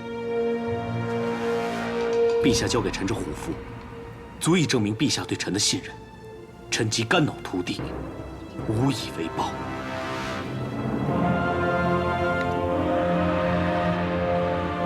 朕虽给你虎符，但你不费朕之兵卒，不用朕损兵折将，便阻止了叛乱，这是天大之功啊！臣不敢居功，无需谦让了。窦婴灌夫如今死能瞑目，正因你证实，当年就是刘安与田汾合谋作乱。这是臣在刘安密室中寻得当日田汾与刘安相通的密函，这就是他们谋反的铁证。好，这铁证正好作为祭奠之物。若田汾未死，朕必将他五马分尸，以祭窦婴。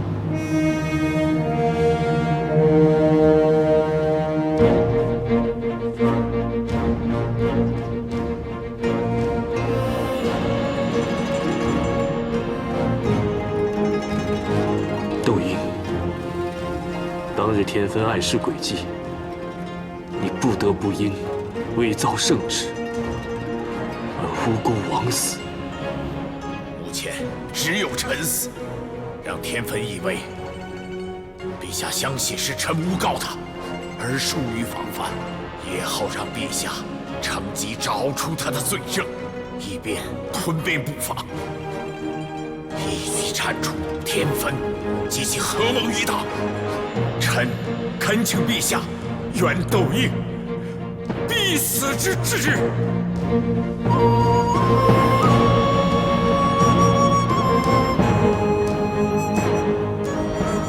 如今真相大白，叛逆者都已伏法，窦婴你就安息吧。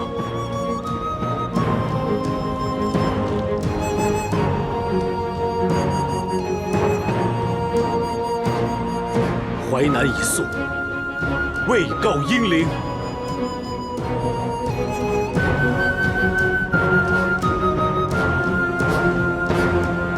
耿耿忠心，无愧天地。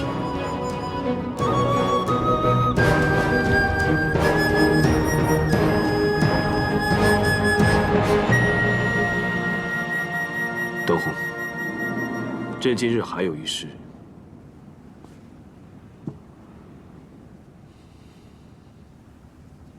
要向你置酒道歉。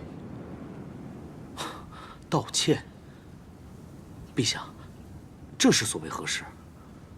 皇后驾到！皇后金安。陛下圣安。陛下圣安。皇后金安。段大哥免礼吧。子夫终于喜见段大哥平安归来。但臣为何觉得皇后并不欢喜啊？其实你在淮南期间，朕已经找到你父亲，可是他当时已病重。朕虽派御医全力诊治，可用尽千方百计，最后还是返还法术。皇上未免段大哥在淮南心绪不宁，一生危险，故此没有立刻通知你。但是皇上已命人暂时将段大叔安葬，且臣只想知道，家父离世时是否安详？段大叔在御医等人照顾下，想必是安然而逝的。孤独病重，苦后亲儿，含着怨念遗憾，又怎会安详？段大叔如果泉下有知，也不希望看到段大哥你如此悲痛，伤了身子。朕已吩咐卫青协助重为你父亲大葬之事。为父举丧是人子之志，不必劳烦他人，请陛下恕罪。你为遏制叛乱而无法与父亲作别，朕一定会严惩乱党，让你的牺牲值得。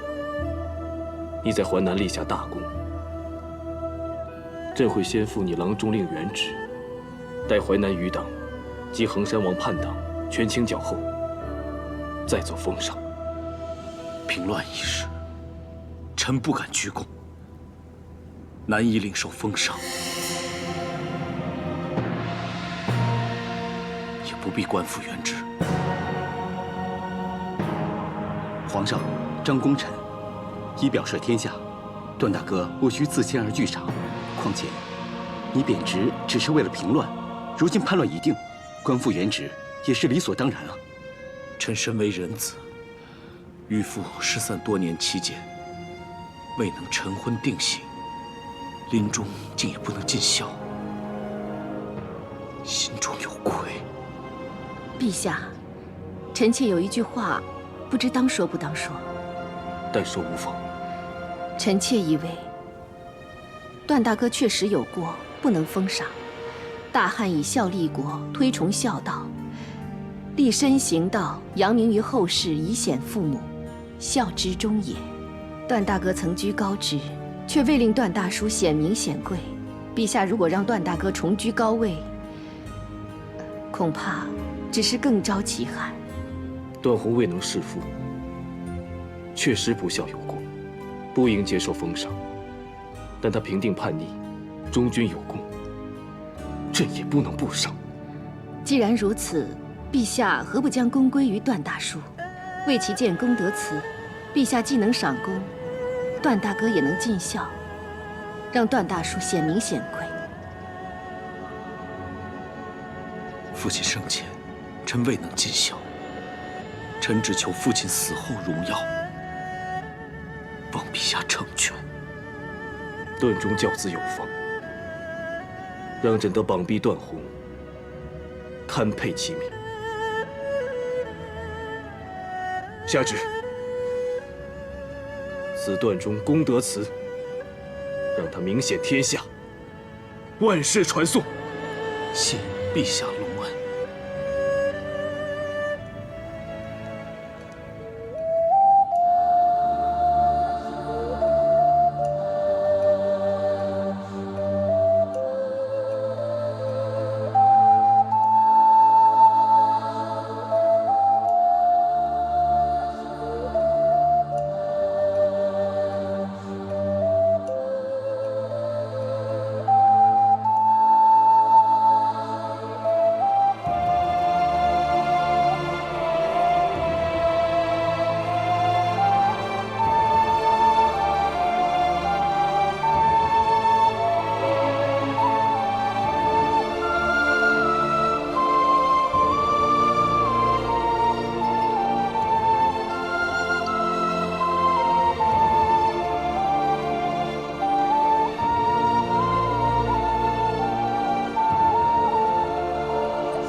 想你回来，一定会祭段大叔，所以做了些乡间小食，好祭为段大叔的在天之灵。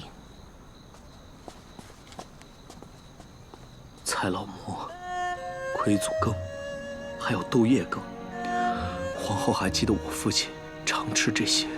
段大叔有恩于我，我心中一直挂念，只是始终没机会报答他的恩赐，为他做一次菜。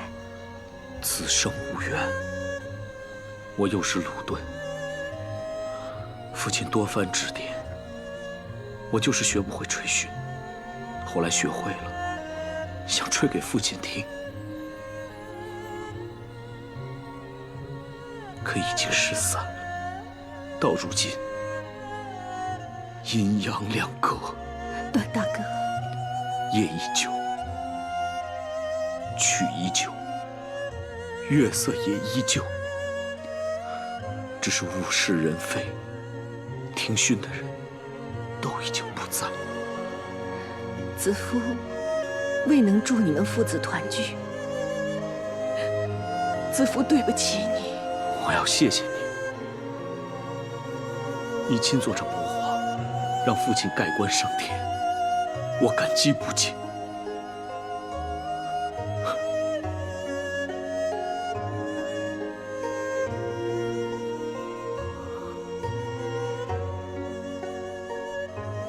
我每次看到这画中景象，就仿若父亲在身边，与我对奏，对我慈祥，为我上头。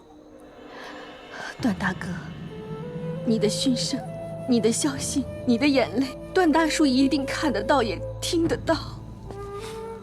当日，为了你在淮南安全，我们不能公然厚葬段大叔。但姐姐细心，将段大叔葬于骊山之上，面向东南城门入口。这样，段大叔他就可以看到你的凯旋，看到百官城门相迎。子父，谢谢你。你为汉尽忠，段大叔定以你为傲。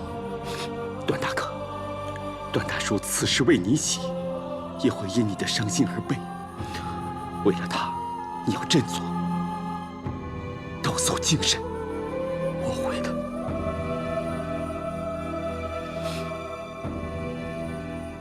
你们放心。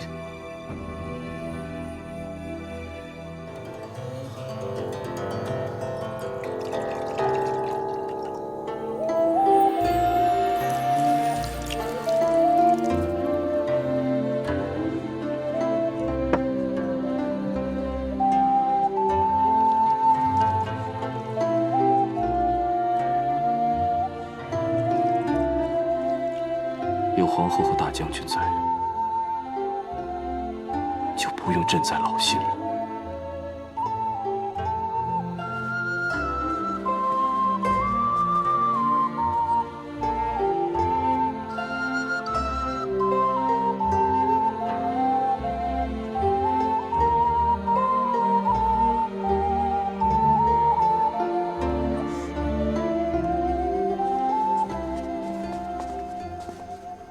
参见陛下。你深夜前来，可有急事？廷尉监已在淮南王宫搜获全部信函文书，并送回长安，其中与刘安私通的王侯百官，臣已整理在册，请陛下批阅。好，办得好。藩王公卿大不乏人，这伪善的刘安果然广结党羽，饶我清净乐不大汉。还要忠臣名节受辱，忠孝难全。张汤，臣在。把这帮乱臣贼子缉拿归案，一个不漏。诺。还有事？回陛下，这名册上还有平阳公主的夫婿汝阴侯。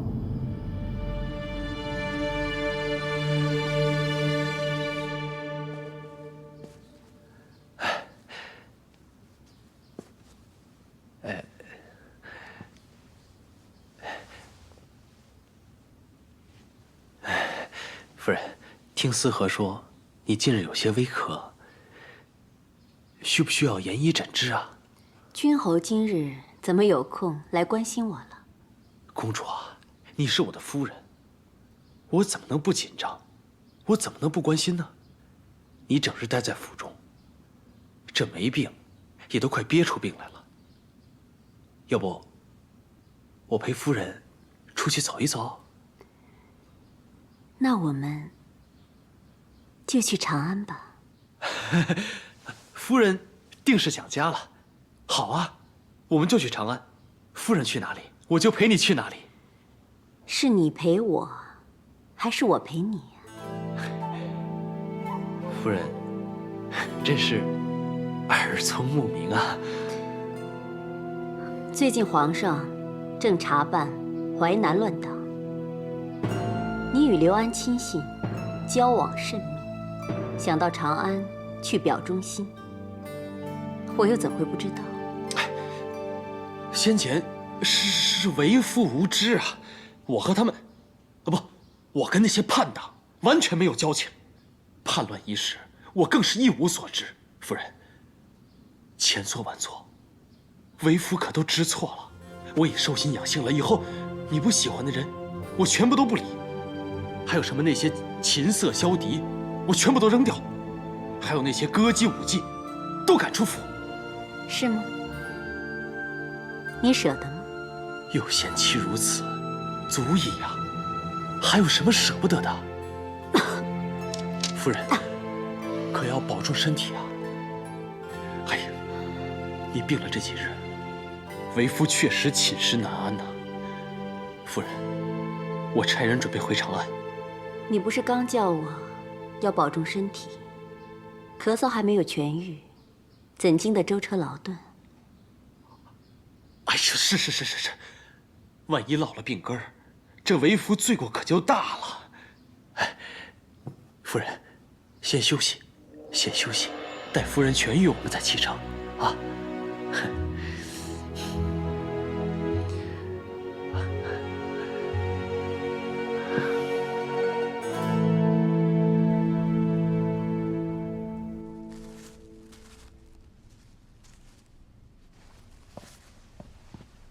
皇后，大将军到。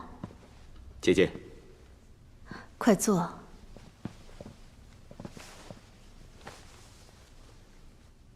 姐姐在准备放灯。淮南叛乱，惹起诸多风波，我是想祈求，让这一切尽快平息，忠贤之人都能安好。姐姐只用桃花，看来惦记的是公主。当日你我从平阳侯府入宫前，公主正在桃树下，说她只是撒种之人。就如这棵桃树一样，我只是播下了种子，能不能开花结果，就靠你自己了。可是如今，我们都花叶茂盛，果实丰硕，撒种之人却……姐姐是想说，汝阴侯被指与刘安勾结之事。朝政之事，我不便过问，亦相信皇上与公主姐弟情深，皇上不会怀疑公主。只是夫妻相连，如果汝阴侯有罪，必定有损公主的名声。汝阴侯若无罪，自是最好；即使有罪，弟弟也要尽力维护公主。贪夫殉财，烈士殉名，君子即末世而名不称焉。公主志气干云，惜名重义，尤胜男子，定不能因他人之罪，而让他蒙上与他为人不符的污名。姐姐放心，弟弟定尽力维护撒种之人。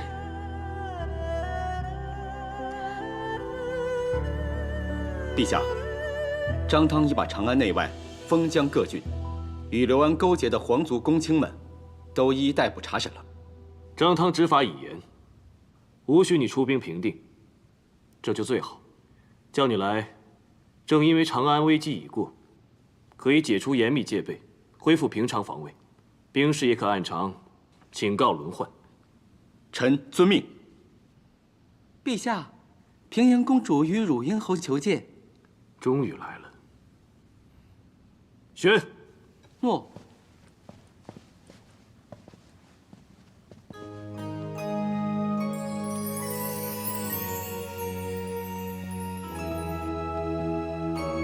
参见陛下。姐姐快起来，朕一直惦念你，一切可好吗？我很好，多谢陛下关心。陛下操劳政务，更要保重龙铁。政务虽忙，可朕却神清气爽。想到奸邪逆反之徒已消，作乱者绳之以法，只觉痛快。请陛下恕罪。臣身为皇亲，竟无察觉淮南叛党的阴谋，实在愧对陛下。朕的姐夫不只是淮南叛党的座上客，还与刘安书信往来，到底是为查阴谋，还是代为隐瞒？甚至同流合污。不，陛下，臣冤枉了。臣与叛党只是交际应酬，与刘安的书函只是谈论天象、养生。臣真的一点都不知道他们的阴谋啊！臣真的是冤枉的。谁知那些天象养生当中，会否暗藏密语？你与叛党交往甚密，还敢说朕冤枉你？不敢，臣不敢。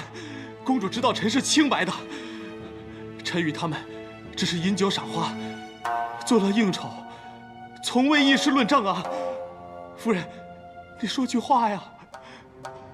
臣对陛下的一片担心，公主你是知道的。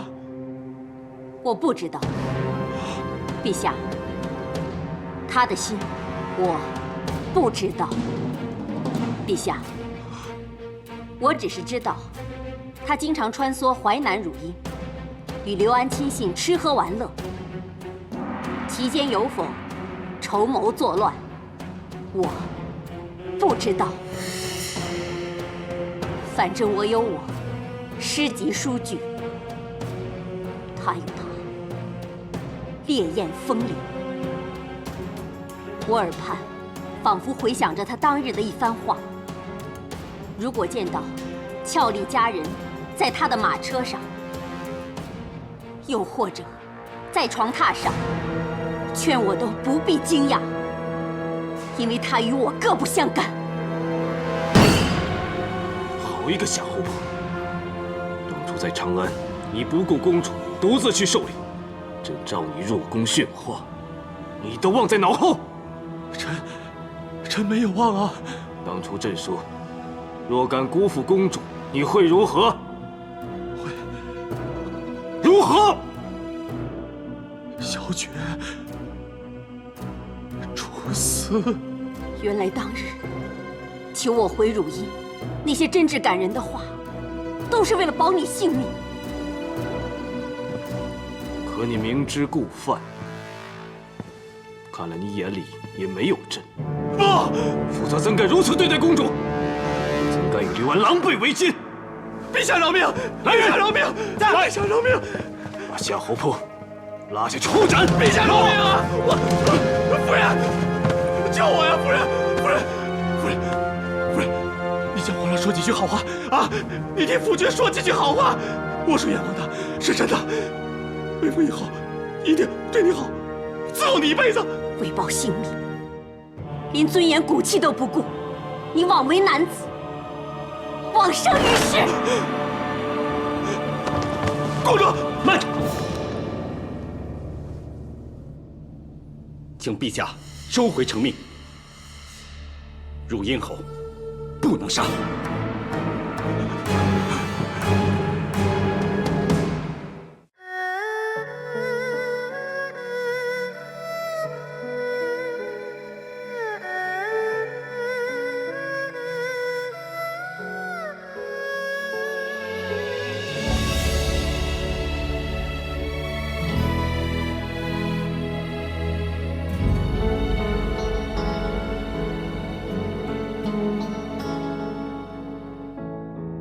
你像月色一样的沉默，如雪花落在湖面融化我。寂寞的烟火，忘掉年月，让天空快乐。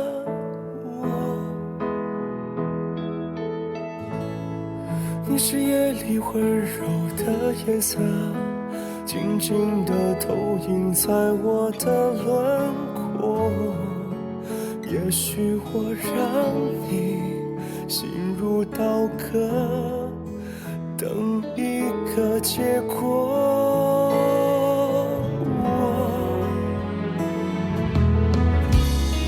蝴蝶飞过沙漠，爱得太执着，人间的风光都看过，才领悟曾做过的是最动人的景色。你